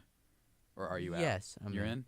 What about you, Anthony? You a big Toy Story guy? Yes, that's one of the movies I'm looking forward to this year. I'm interested. I just trust Pixar. I don't think that they would do this because I think Toy Story is secretly one of the best film trilogies ever. Every single one is good. You could also argue that they get better each time. Yeah, I believe 3 has been the best one so far. It's close, but I do love 3. And I think a lot of people are concerned like that trilogy's gold and don't touch it. I think they know that, and I think Pixar's smart enough to know. Unless we have something, we weren't. So obviously, so I trust them. The next movie is Spider-Man: Far From Home. Which I'm sorry. What movie? July 5th. What movie though? Spider-Man: Far From Home. Who? Spider-Man. Spider-Man. You mean my favorite thing in the world? Yeah. Really? On July 5th? Yeah. I didn't know this. Yeah, you knew that. Yeah, I know. I knew that. Yeah. But July 4th is going to be a day, ladies and gentlemen. Stranger Things going to be celebrating the 4th of July, celebrating Independence Day. I'm gonna go. I'm gonna go July 4th, and then I'm gonna go on opening night to go see. I'm gonna be waking up early, watching Independence Day, which is what I do every July 4th. My favorite movie ever. Then I'm gonna be at my friends, probably doing some ridiculous activities to celebrate the day. Yeah. And then binging Stranger Things as we do so, and then we're going to that theater at night. Yeah. July 4th is about to be wild this year. I didn't know that Spider-Man was coming out, or that that Spider-Man was coming out on July 5th. And so I thought it was like a little bit later, and then when I heard this. So you watched this. Wait, what about Stranger Things? You just rewatch We're just going to binge season 3 when it comes out. Yeah. It's on July 4th. So obviously the movie The Lion King. The live-action Lion King. I was talking to him about this. He's not all in on it. Anthony is not the biggest fan. He doesn't think there's a need for it, which I respect. No, I respect that. But, dude, the cast. The cast, that's the only reason. The cast is amazing. I've never seen a cast where I'm just like, I'm probably going to just watch it for the cast. Yeah, the main reason for that is Seth Rogen. But to be honest. I like the fact that they got Donald Glover for. Oh, no, yeah. Gambino, that's definitely different. I'm like, I would have gone for that. I would have totally gone for that casting because I'm like, that's perfect. Mm-hmm. Yeah, for sure. Yeah. I just hope it works out at the end of the day. Maybe my opinion will change after seeing a little bit more, perhaps. Maybe yeah. See July 26th is the Fast and Furious spinoff, Hobbs and Shaw. Hobbs and Shaw. This looks so much fun. Yeah, it looks so much fun. The only thing is, it's gonna be different without Tyrese, man, because we all know he's there for the comic relief. It's not it's not like the traditional Fast and Furious movie. It's like a little spinoff with these characters.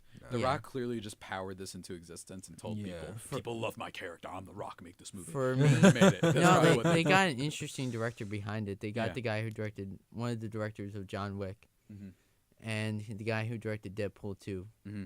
So it's gonna be it could be well directed. Moving on though, Once Upon a Time in Hollywood is coming out. Yeah, you know what that movie is, Trevor? I know what that Anthony, movie is. do you know what that movie is? No. Oh, simply put, it's Quentin Tarantino's next movie, starring Brad Pitt and Leonardo DiCaprio. Wow. Brad Pitt. It's gonna take place during 1960s. This is the Manson murders. 1960s during the Manson murders.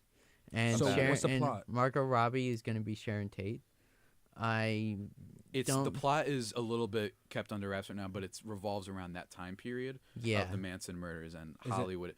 I don't know. Nobody knows exactly. Is it like more of an investigation movie? A little, maybe. We don't know for sure. That's what's interesting. I think all we know is Manson murders. Yeah. So that's gonna be a major role in the movie, basically. Is it gonna be like somebody portraying? I think it's gonna be more like a secondary thing. I think it's a secondary account of it. Because like in my head and just like how I think about it, they're said in the marketing that they're not gonna. It's gonna be one of those secondary stories, and it's not gonna be the main story of the film. Okay, so it's just giving you an idea of where this place, when this movie's taking place, basically. Also, it's probably gonna be more like like you know how you find those Hollywood books at the bookstores, like the history of Hollywood. Yeah. Like it could be like that, where it's just like separate events are going on, but they're all like. It's all like the secondary plot. Bottom line is it's Quentin Tarantino's next movie. That so stars Brad Pitt and Leo, so that's the big hype for it. But I'm excited for it. Running through things you got upcoming. Can I just run through them? Run through some of them, yeah. Yeah. Scary Stories to Tell in the Dark, which is a children's book that's going to be turned into a movie produced by Guillermo del Toro. Looks really good. When does that come out? August 9th. Obviously skipping to September because... Artemis Fowl is coming out, but we don't have to go through that. Yeah. Scary Stories, like you said. September 6th, we're getting the It Chapter 2. Yeah, it was a big movie, so I haven't seen it yet. My apologies, but I heard it was really, really good, and I have to see it. It was surprising. Alex would disagree with me, but that's your Alex. boy Alex Centeno. Yeah. You have Spies in Disguise, which is an animated Will Smith movie. Yeah. So that's all we have to say about that. Yeah. It looks I'm in. If you're a British Downton Abbey fan, there's going to be a movie. Yeah. In September. In October, you're going to have Zombieland 2. Hold on 1 minute, because you forgot about Joker. Joker, which is the movie featuring Joaquin Phoenix's portrayal of the character, and also being produced by Martin Scorsese, and also with Robert De Niro, and also with Zazie Beetz. I've heard things about it that just doesn't make me excited. I'm all in. No. All in. No. I'm all in. No. I've heard I've heard the fact. I don't care what you heard, boy. You know what I heard? I heard of Robert De Niro before. I heard of Martin Scorsese before. I also heard of Joaquin Phoenix. Did you hear about rewrites? It's gonna be good. I don't care about rewrites. Rewrites can happen in movies all the time. Yeah. Yeah, I don't care. I don't care, Trevor. It's gonna be banging. We also don't need this movie, by the way. I don't know why we haven't had like 17 Joker movies coming out. We don't need it, but I'm interested with. But who's involved the in one this. that's going to be really funny to watch, which is Sonic the Hedgehog. I don't want to talk about Sonic the Hedgehog. Nobody wants to talk about Sonic the Hedgehog. I'm scared for when that trailer comes out. I've never been more. I'm really scared. Jumanji. Mm-hmm. The sequel. Oh, the sequel? Yeah. Yeah, whatever. I love the Jumanji Welcome to the Jungle. That was fun. And then in December we're gonna get Star Wars Episode 9 Mm-hmm. and Wicked. Good luck, Wicked. You're gonna have fun. Yeah. What's interesting is still nothing on Star Wars. But there's I've seen leaks. Right? I've seen leaks. I'm not looking at anything. Oh But my Zombieland 2, which is a fantastic Yeah. movie, bringing back the original cast. If you guys ever seen Zombieland, and Yeah. adding one of my favorite young actresses. Who is that? Trevor? Emma Stone. Incorrect. Is your favorite fan? No, Emma Stone's one of my favorite actors right now. Yes, but the other one, young actress, up and coming. I brought her up on my show all the time. See, I teach him all these things during my DJ training. I forget but things. he forgets Zoe Deutsch, my friend. Zoe Deutsch. Yes, the most talented young actress we have. That's right. Book it here. She's going to be a star if she isn't already. Go watch Set It Up. Banger of a movie. Anyway, continue. Because running out of time here, Trevor. I know. What do we got? But that's December. December is the Star Wars. Now, some other things that you're forgetting is Frozen 2. because clearly I'm excited for Frozen 2. Well, it's a big movie, sir.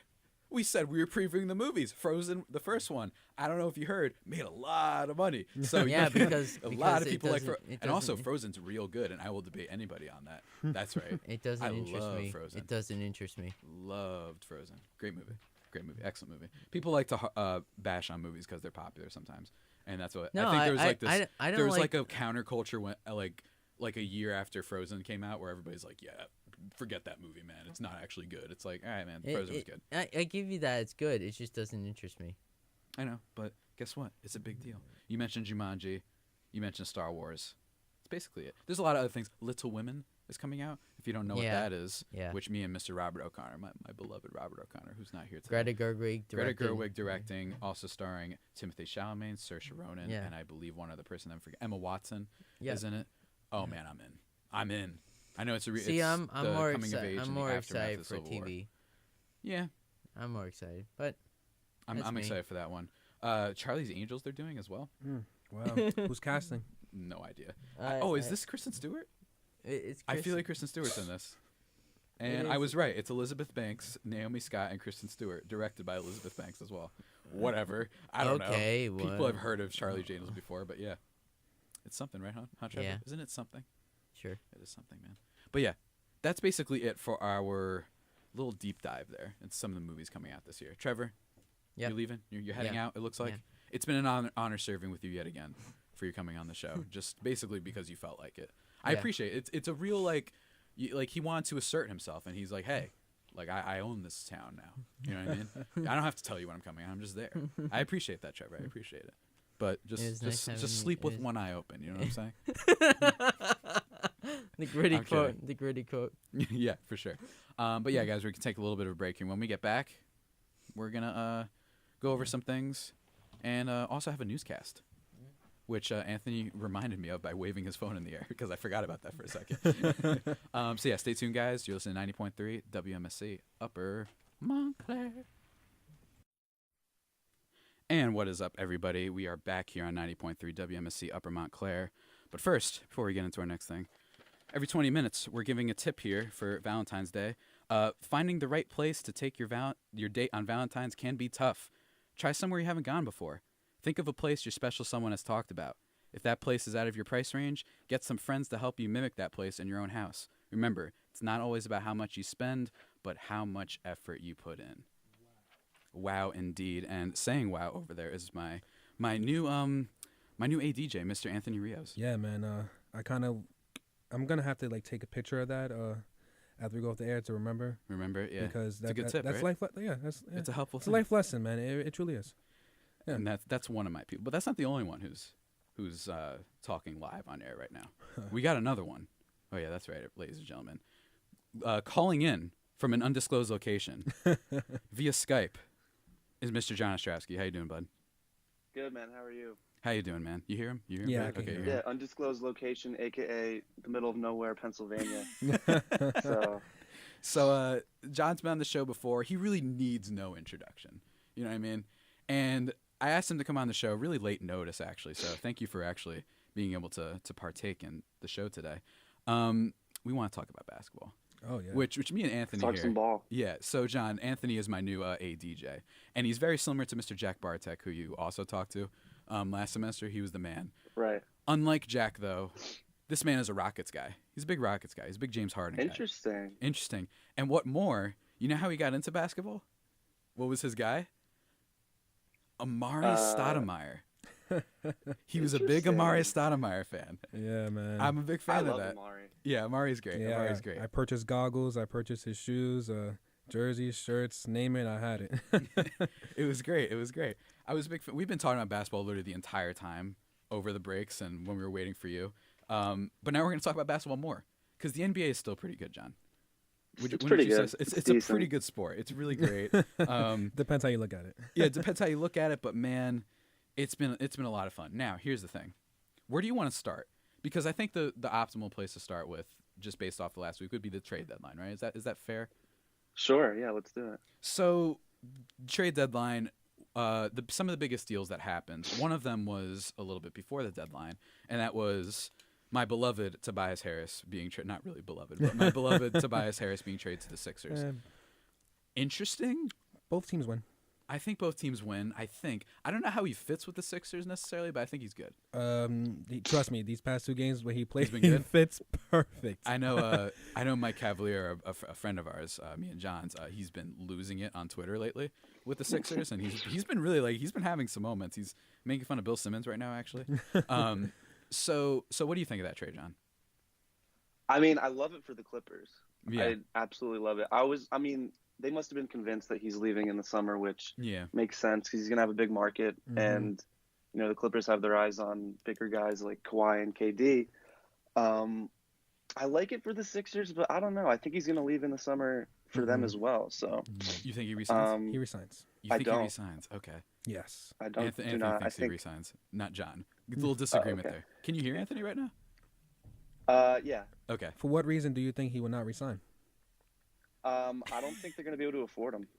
It's fair. I mean, think about it. They got the Embiid thing. I don't know how much they're paying. It honestly depends. Rocco's part of that. Is Covington still on his team? No, he got traded for Butler. For Butler. Oh, the Butler trade. I forgot about that. And to be honest with you, man, Tobias Harris doesn't. Well, I don't know the guy personally, obviously, but he doesn't come off as a. Money hungry kind of guy. I feel like he wouldn't mind taking that $18 million for 3 years and Jimmy Butler getting that $20 million contract because you have to think of it at the end of the day. Ben Simmons is still on rookie contract and Embiid already got that max extension. Mm-hmm. So Philly still somewhat has money to spend. But do they want to do it for Tobias? Dude, I think that's Tobias a big is good, but to be honest with you, it depends if they go to the finals or not. In my opinion, my take, Philly is going to the finals this year. It's going to be Philly versus Toronto. Here we go. And the Eastern Conference Finals. And I feel like, it's an every year tradition. No Boston? No, I'm not high on Boston at all. And I feel like this is an every year tradition where Kyle Lowry just disappears in the playoffs and that's going to cause Kawhi to not go to the finals and he's going to just vanish to LA. So my prediction, my hot take, it's not really a hot take because many people are also agreeing with me on this. Philly's going to the finals. A lot of people think that, and I think, first of all, John, if you don't know, I think you can tell already, Anthony's a big fan of doing the sports talk, hot take stuff. He loves talking sports. I mean, we were getting the Stephen into A. stuff. Yeah, he's the Stephen A. style. He's Stephen A. style, man. And we were also talking about our love for Simmons, who was just, man, have you seen Cav's tweets, John? He's really just going From after today, him. I have not. He's just going after Simmons on Twitter right now. It's really funny. Yeah, we'll check that later. But overall, I think it was one of those kind of like both sides wins. I do think the Clippers win because, I'm a die-easy Clippers fan, but this guy was probably going to leave. They offered him something that he rejected, so he's leaving. And for you to get the Miami pick, the 2021. Yeah, that's a really good pick. That's really good, man. So I'm excited about that. That was one of the things that happened before, and also obviously Jimmy Butler was a thing that happened, but that happened like months ago. Mm-hmm. Another thing that happened was that now we're getting to this happened before Tobias Harris, I think. This is Kristaps Porzingis. Oh yeah, both teams win too, depending on free agency. Are you? Yeah, that's true. I think you have to put an asterisk with the Knicks. And I feel like there's a lot of stuff that we do not know. Fair. The guy requests a trade and gets traded literally an hour later. When does that ever happen? That's true. That's one. Two, Dolan is not the most trustworthy guy in the market, you know? I think that's an understatement, yeah. There's something that we don't know, especially looming from Kristaps Porzingis' Instagram story post saying that, soon we will all be woken. So there's something that we don't know. Yeah, Kristaps is doing some stuff. What do you think, John? Well, yeah, I think clearly they were shopping him for a while.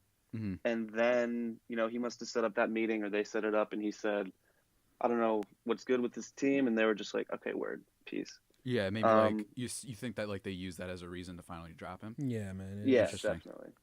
I mean, I'm not even convinced that he actually requested a trade. Yeah, I'm not convinced either. If I'm being completely honest. Mm-hmm. I kind of think he just said, I'm concerned with the direction of the team, and they took that as a trade request.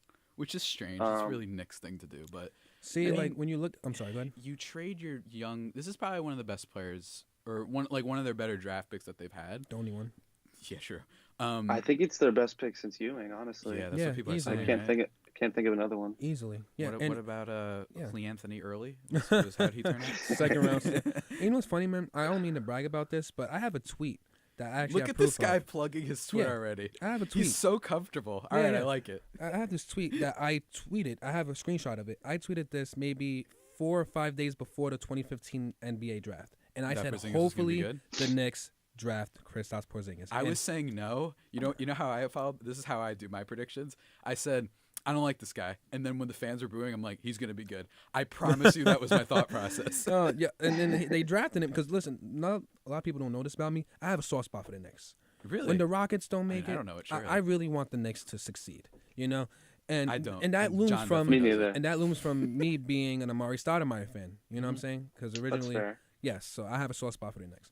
And when they drafted Porzingis, I was excited. It was a fun pick, I remember. It really was. It was an innovative, more, not like just go for the, what pick did they have? I think they had fourth. Fourth? Yeah, fourth. He was the 4th overall pick. What was it? I think it was Towns, Russell, Okafor. Okafor. Yeah. Okafor. Okay. Yeah. Oh, God, Okafor. But to be honest, man. Dude couldn't make the Nets. I have a question. Literally. And now he's like, okay. Because Davis is hurt. At least an NBA player. Yeah, at least he's an NBA player. I have a question for both of you guys, man. What's that? If you're the Knicks, realistically speaking, after trading Kristaps Porzingis, who do you go after in free agency realistically? Realistically, you're hoping that someone told you Durant's coming, I think. Yeah, exactly. That someone was like, yeah, he's coming because he wants to. We were talking about this over the break. And that he wants to rebuild his image. As many times as he says it, as many times says, I don't care and I hate the media and this stuff, Durant clearly cares that everybody hates him. Yeah, we discussed He cares. I don't think people like DeMarcus Cousins care. I don't think anyone else on the Warriors except for Durant really cares. I think because they already proved it, especially Draymond. Like, he definitely doesn't care. But and you hate Draymond Green, which I support. But I think that a lot of the Warriors stuff is, I think he thought after he won that first title that like people would kind of lay off. Everyone's like, no, they literally won a title without you. And then you joined them the year after they won 73 games. And after they beat you. And you know what? People don't know this, man. There's actually footage. Yeah. There's footage of after the Warriors came back 3-1 to beat Oklahoma City, that Kevin Durant was in a locker room with his teammates and said, don't worry, guys. We got them next year. I did hear about this. Yeah. We got them next year. And what does he do? He joins them next year. Like, maybe that's what he meant. We got them as in like. Yeah. I mean, like. Come on, man. Yeah, I'm going there. Like, we, like, I don't mean y'all, I mean me. To be honest with you, realistically speaking, these two are really close friends. And I feel like the Westbrook, you mean? No, the route that they should go is getting Kyrie Irving and Jimmy Butler. And then if they do get the number 1 pick in Zion Williamson, trade him. Okay. And get somebody else in return, and that's your big 3. Oof, but Zion looks good, man. Zion looks good. But the Knicks, listen, man, they make these moves because you got to get him like a top 3 player back. Yeah, that's what I'm talking about. No, I don't know he's worth a top 3 player. But like for example, Davis does not mind playing in New York. Are we sure? He does not mind. I think that was on his list. That was on his list. Now, if you trade, let's just say because John has a theory about this. Go ahead. He thinks that the Knicks thing was what? You didn't think that was real? Wait, what? I think his entire list was made up to create leverage for the Lakers. Mm-hmm. and that's really all he wants to go to. This is exactly why the Bucks one. Rich Paul was like doing Jedi mind tricks all trade deadline, and it didn't work. But that's what I think. I could see. I can actually support that. Yeah. This is why I'm not a fan of LeBron, man. I feel like everywhere he goes. Stop it. Don't be doing the anti-LeBron stuff. No, I want to like him. No, we're done here. Moving on to the next trade. I'm not going to allow it on my show. Okay. Maybe when you've proven yourself a little bit more. Because me and John will jump out of my computer right now and just attack you. Hey, I mean, if you let me just, it's nothing, none discouraging his game, nothing. I don't know. It's just everywhere he goes. I actually want to know because I think I know what you're talking about. Everywhere he goes, he needs everybody there. You mean like everyone to work with him and stuff? Yes. All right, I understand. I think the Miami thing that Pat Riley took over that was like, no, Spoelstra's the coach. Like for example, he made sure of that. I'm not going to discourage his game. I'm not going to talk about nothing like that. But it's just like Kobe needed Shaq. Kobe needed Pau Gasol. He needed a lot more than that, though. No. He needed the LA Lakers. Man. Derek Fisher was his starting point guard. We're not doing this right now. We're talking about the NBA trade deadline. We're not doing this. We're not doing it. An old Ron Artest was the starting small forward. We're not doing the young Andrew Bynum was the starting center. Why does LeBron we're not doing need all these assets to win? No, stop it. No. He's trying to get Anthony. You've been silenced. That's right. Anyway, I'm not doing this. Next trade. We're moving on to actual trade deadline day.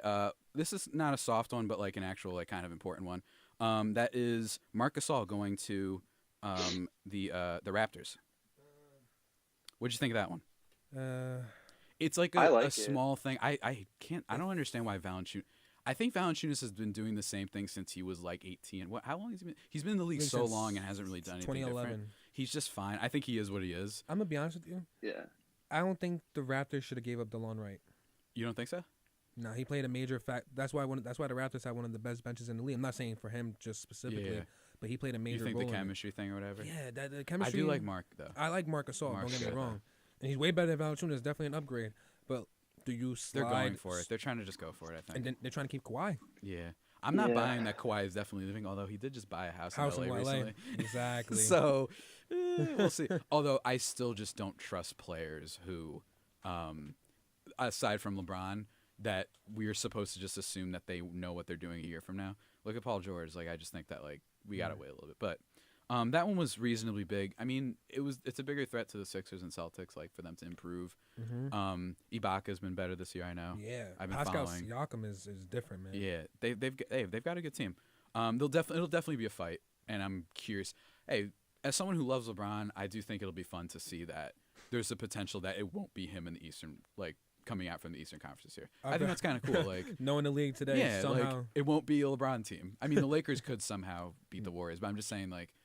It's kind of interesting that, like, all right, it's going to be someone else for once from this conference instead of a LeBron team. Yeah. You think the Lakers have a chance? I thought they did. To be honest with you, there's only one reason why they don't have a chance, and that's because Brandon Ingram is starting for them. Yeah, John, how do you feel about Brandon Ingram? I don't know. I'm very torn on him. I don't know either. I watch him and I'm like, wow, this guy's Anthony really hates good. him. Anthony hates him. He thinks he's bad. I just think and then he'll make like the dumbest boneheaded play that you're just like, wow, trade this dude immediately. He's not a good basketball player, man. I mean, I definitely don't think they have a chance against the Warriors this year, barring an injury or two injuries. Or three. Or three. Yeah, or three. Or to every single superstar in the Warriors. Yeah. But yeah, I mean, I definitely would have included him in any trade, obviously. For sure. You know what's crazy, man? Dating back to 2 years ago. The Lakers sent a trade request to Indiana for Paul George, right? And I forgot who was involved. And all the Pacers wanted was Brandon Ingram. Really? And the Lakers said I remember no. that. Yeah, I might have said no to that too, though. You never know. He might not resign. I might say no to that. You just drafted the guy. Like, I don't know. I don't like trading guys immediately after that because you just don't know. Paul George? Yeah, I know. But Paul George is coming off of... Is he coming off the injury that year? No, I forgot. This was he wasn't. The year after. This was 2017. This was 2017. Also, the year PG before wasn't what he was right now. Yeah, I know. Right now, he's That's like fair. back. He's like back right now. Like this is like when he's Indiana playing was his the best team basketball, I think, of his career. This is like when Indiana was the best team. Yes. That's what Paul George looks like. He is the right best player on OKC. Yes. And all they needed was Carmelo Anthony to leave. So congratulations to Carmelo Anthony. And where did he go? So another trade. Markelle Fultz to the Magic. I love it. This is a very NBA fan one, where if it. you don't follow and love the NBA, you're not like freaking out as much as everybody else on Twitter. But Markelle Fultz, man, I believe in him. you believe in him? I believe in him. Oh, you believe in Markelle? I believe in Markelle. Oh, I like this. This is fun. Okay. Magic get their point guard. That's all I'm gonna say. Okay. It's not no Alfred Payton. It's I really not no. like your Stephen A. Smith style. It's not It DJ really is Augustine. great, yeah. Listen, John, man, what do you think? I believe in Markelle. I believe in him too. Yeah. I think, I do believe that like he had some like there's crazy rumors with like what happened with his shoulder. I don't know. I think if he gets this special treatment that apparently he's getting, obviously the Magic are going to be super patient. They don't have to. The Sixers were like on a scheduled time. Like they needed him to. They wanted to win now. They needed him to contribute soon, and they just couldn't wait for him. But the Magic, they can develop him, take as long as he needs. I love that. And Magic's tough. The way I look at it is disrespectful. This guy was just a first overall pick. Well, it's about to be 2 years ago. Yeah, okay. To get only Jonathan Simmons in return, that just shows how much Philly cared about Markelle Fultz. Well, that whole situation, I think they just needed to move on, though. Yep. Yeah. They got a first rounder, right? From Orlando. Yeah, I think they did something like that. Or I believe, it was first and second rounder in like 2023 or something like that. But I'm guaranteeing this right now. The Philadelphia 76ers are going to regret this trade in the long run. It's like Jack. Jack was a little bit like this last semester, too. They're going to regret it in the long run. I think that my problem with this is it's the Magic, and I don't like the Magic. I don't think they're really good at building at all. No, they're not. And player development's horrible. I just believe in that. I just believe in that. If he was going to, let me think, was it like Phoenix maybe, or like Phoenix would have been a perfect fit. I don't know. Just some of these other teams, I'd feel a little bit better about. He could be good. We never know. But it also was concerning that like they had all these top picks right for years, and the only one that was like really, I mean, Vucevic is like pretty good, but like the only one that really broke out for them was Oladipo, and he got traded. He's amazing without them. Tobias too, to a degree. Yeah, don't get me wrong too. I'm not that big on Aaron Gordon, so I agree with you on that. So we'll see how that pans out. But it's goodbye. I mean, the rumors are crazy though. That like what was it, John? Like he fell off. He had a motorcycle accident, and didn't tell anybody. Yeah, and like tried to cover it up and never got treatment for it. It's got to be something though. I mean, you look at it doesn't make sense. Yeah, it doesn't fit. This is a different. You don't guy. just forget how to shoot a basketball. Like you. It's like Mike happened, but the other way around. The guy like pumped literally. Yeah. The guy pump faked the free throw. Come on. Yeah, that's like. There's some 10-year-old with Markelle's powers right now. Yeah, man. I don't. But those are like the biggest things I think that happened at the deadline. Do you think overall that it was disappointing, or if it was really good deadline? I mean, because to be fair, some of the biggest trades didn't happen the day of. You're forgetting one, man. What was it? You're forgetting. I mean, it's not really a big name. It depends how you look at it, but it's the overall fit. Nikola Mirotic to the Bucks. Oh, I forgot about that. I was going to say that too. I forgot about Mirotic. Yeah, that's. Man. Ooh, man. That is another. I love the Bucks. If you're Philly, would you rather have Mirotic or Tobias? Overall fit wise or just talent wise? Because Tobias fits perfect. Are you sure he fits I'm going to tell you perfectly? exactly why. Because Ben Simmons, it's the load off his shoulders. He's not the third option anymore. Though. I feel like Mirotic stretches a little bit more. Tobias could shoot too, man. Tobias is a great shooter. Tobias is a great shooter. He's one of the top shooters in the league. He is, you're right. But like, I don't know. I feel like Mirotic is I don't know. I think both of them fit better maybe with their teams. You know what I mean? I think that's a really great fit for the Bucks. But Mirotic, man, he been balling for the past couple of years. Like Bobby Portis broke secretly. his face, and then all of a sudden he just became. Oh my gosh! I can't believe that happened. That was a crazy story. God bless the NBA. I totally forgot about that one. That one is another sneaky, if you follow the NBA, like a big one. Mm-hmm. I don't know, man. The Bucks, we forgot to mention them. They can be in the finals this year. Why not? You don't think so though? But they could be. I'm gonna tell you, they're down for. Giannis can't shoot the ball to save his life, and it's going to play. And there's another thing really too. Good Simmons, basically. I have a honestly, realistically question. Who's guarding Embiid on the Bucks? Brook Lopez, Brad. Larry Sanders? Is he still on the team? I mean, honestly, Andrew Bogut? It could even be Giannis, frankly. He's that true. big. I mean, Giannis is probably guarding Embiid. He's gonna guard. All right, he's gonna guard Embiid. Okay, who's guarding Tobias? Tobias is Chris Middleton. Chris Middleton's guarding Tobias? Yeah. Really? Who's guarding Jimmy Butler? That is Brogdon's not guarding Jimmy Butler. I was gonna say Brogdon. And if they're smart, right. I like Brogdon. And if they're, I like Brogdon. Don't get me wrong. He shouldn't have won Rookie of the Year that year. It should have been Sarge. But oh, I forgot about that. He was the same year. Yeah, I have a question though. Like, and then who's guarding Simmons? Simmons, nobody, because he can't shoot.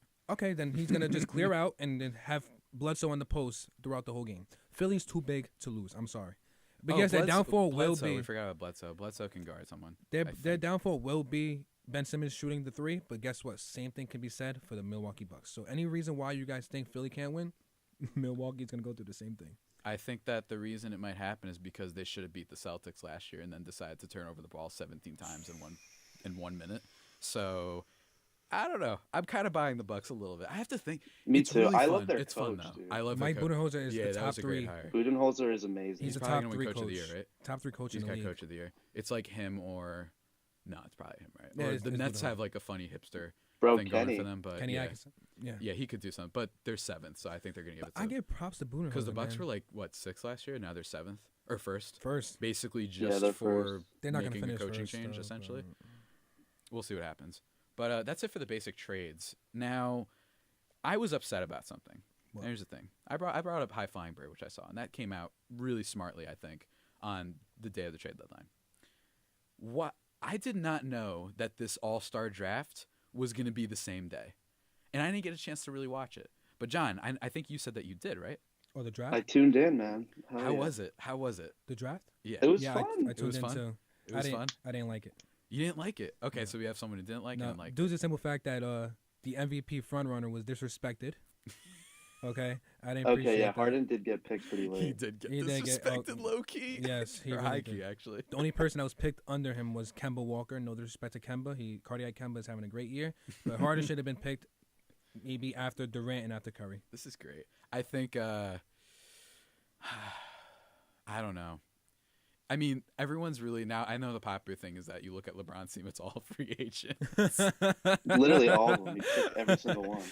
He tried to hide that. Everyone's like, "Yo, you could see him smiling. He knows exactly what he's doing." He joked about it. Yeah, he That did was the joke best part about it. about it. Barkley joked about it too. Did you see Giannis, it? too. I did see this. Yeah.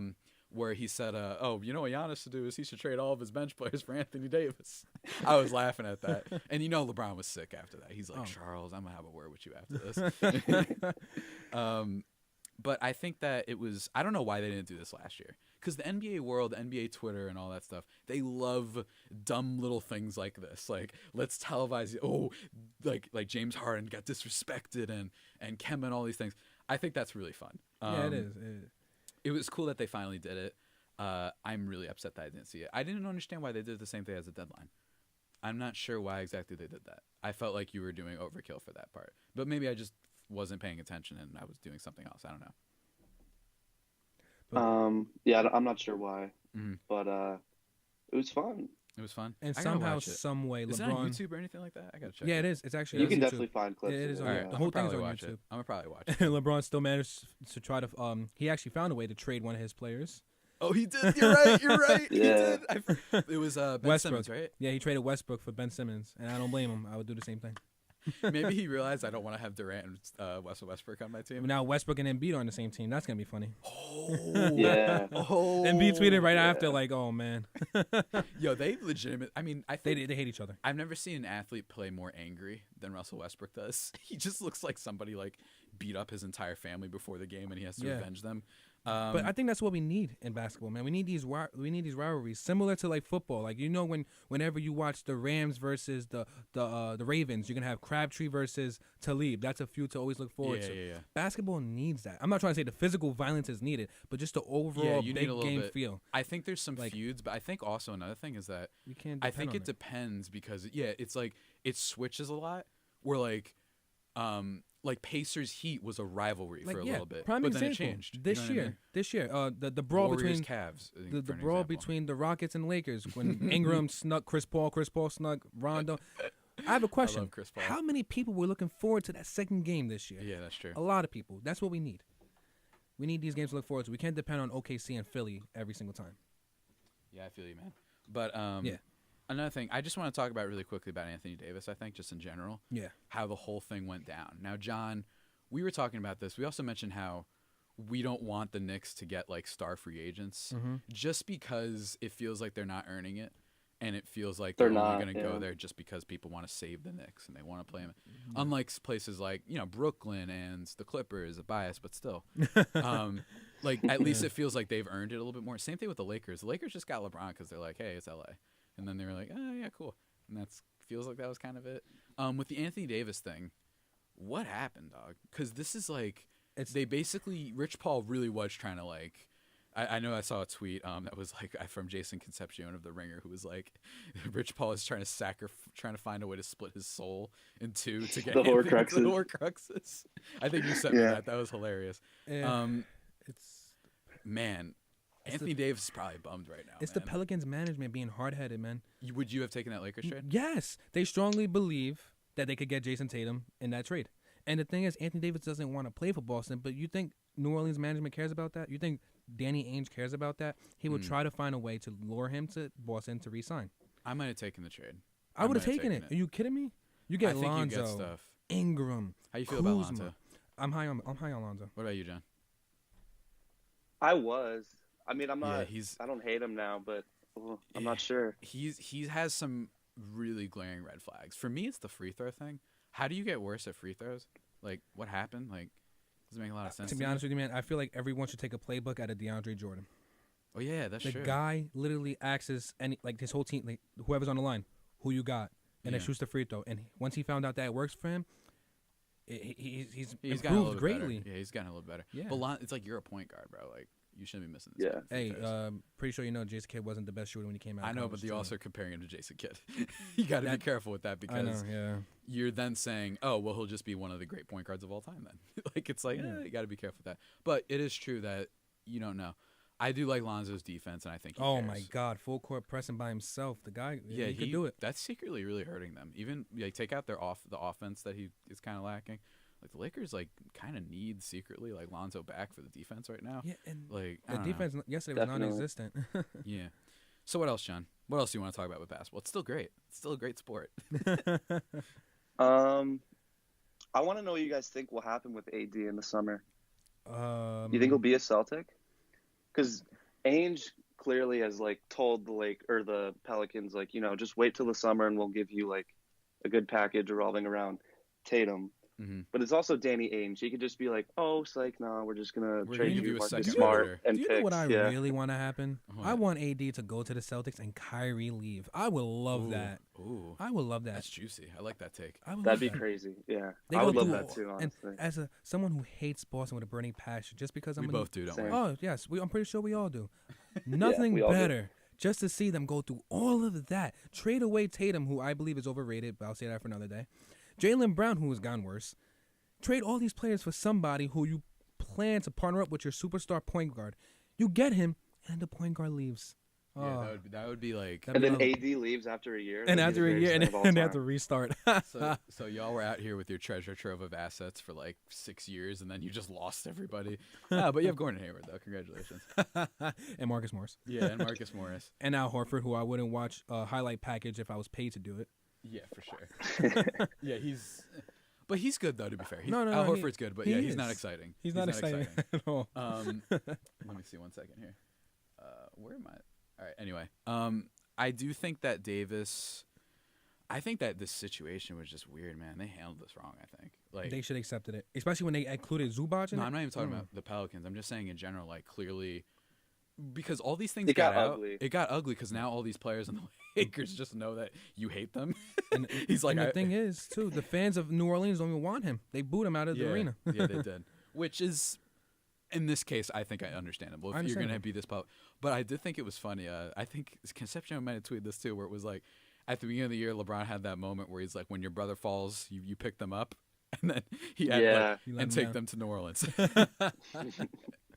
I mean, this is what I love about basketball, is that, like, I've talked with John about this before.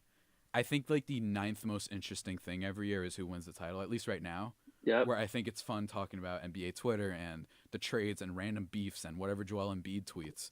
Like, for some reason, that's more exciting. Or in the All-Star draft and just little, like, random things like that. Nobody really cares. All right, cool. Yeah, the Warriors are the favorite right now. All right, awesome. Like, cool. Nobody cares.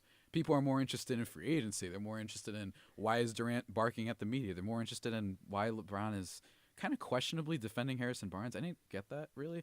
Like, I got what he was doing, but also you're just, like, kind of publicly trying to trade everybody on your team. Everybody on your team, yeah. You got to come at an organization for trading somebody mid-game. Barnes knew and had an idea.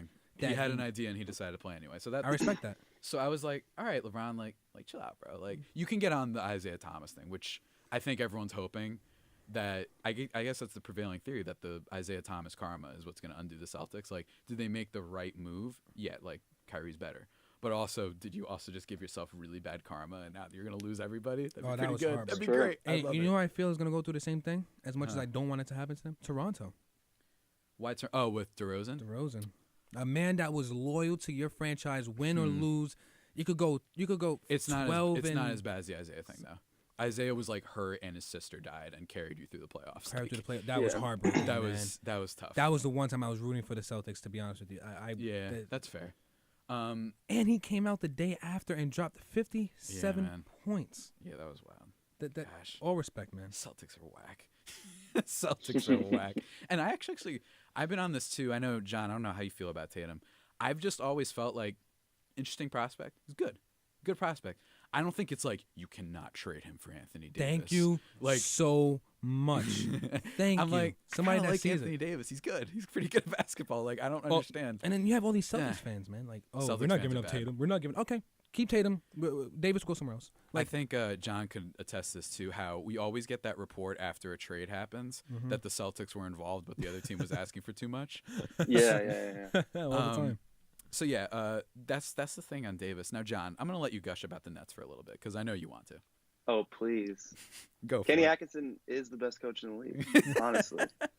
No, I'm kidding. But yeah, it's been super exciting. I mean, like, you always kind of saw the possibility for this to happen in these past couple of years because since they hired Kenny, they always, even when they had no talent, they played really, really hard. They played hard. Yeah, I think that's did. one thing. Always. They played hard. Always. And they had a decent system where, it's going to be revolved around threes and playing tough defense. And now with the talent that they've added with D'Angelo playing really well, Dinwiddie, well, he's hurt now, but before he got hurt.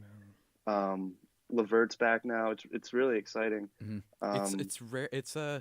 How does it feel? Like you rebuilt faster than the Knicks? Yeah, I mean that's a low bar to set, but it is awesome to hear. It's amazing. It's amazing. Yeah. I mean, y'all didn't have your draft pick for years. And I remember we were talking about this last year where it was like the Nets have become, I think, a fun hipster bandwagon team right now where like just basketball fans, it's like the Nuggets a few years ago. Now the Nuggets are like the top team in the West, but before that they were just this fun like 7-8 seed team. That's kind of the Nets right now where I think people, if you want to jump on the Nets bandwagon, you got to get in fast. Stock's rising. Oh yeah. And your owner You're gonna have was some incredible cap too. space this summer. John, I have a question for you, man.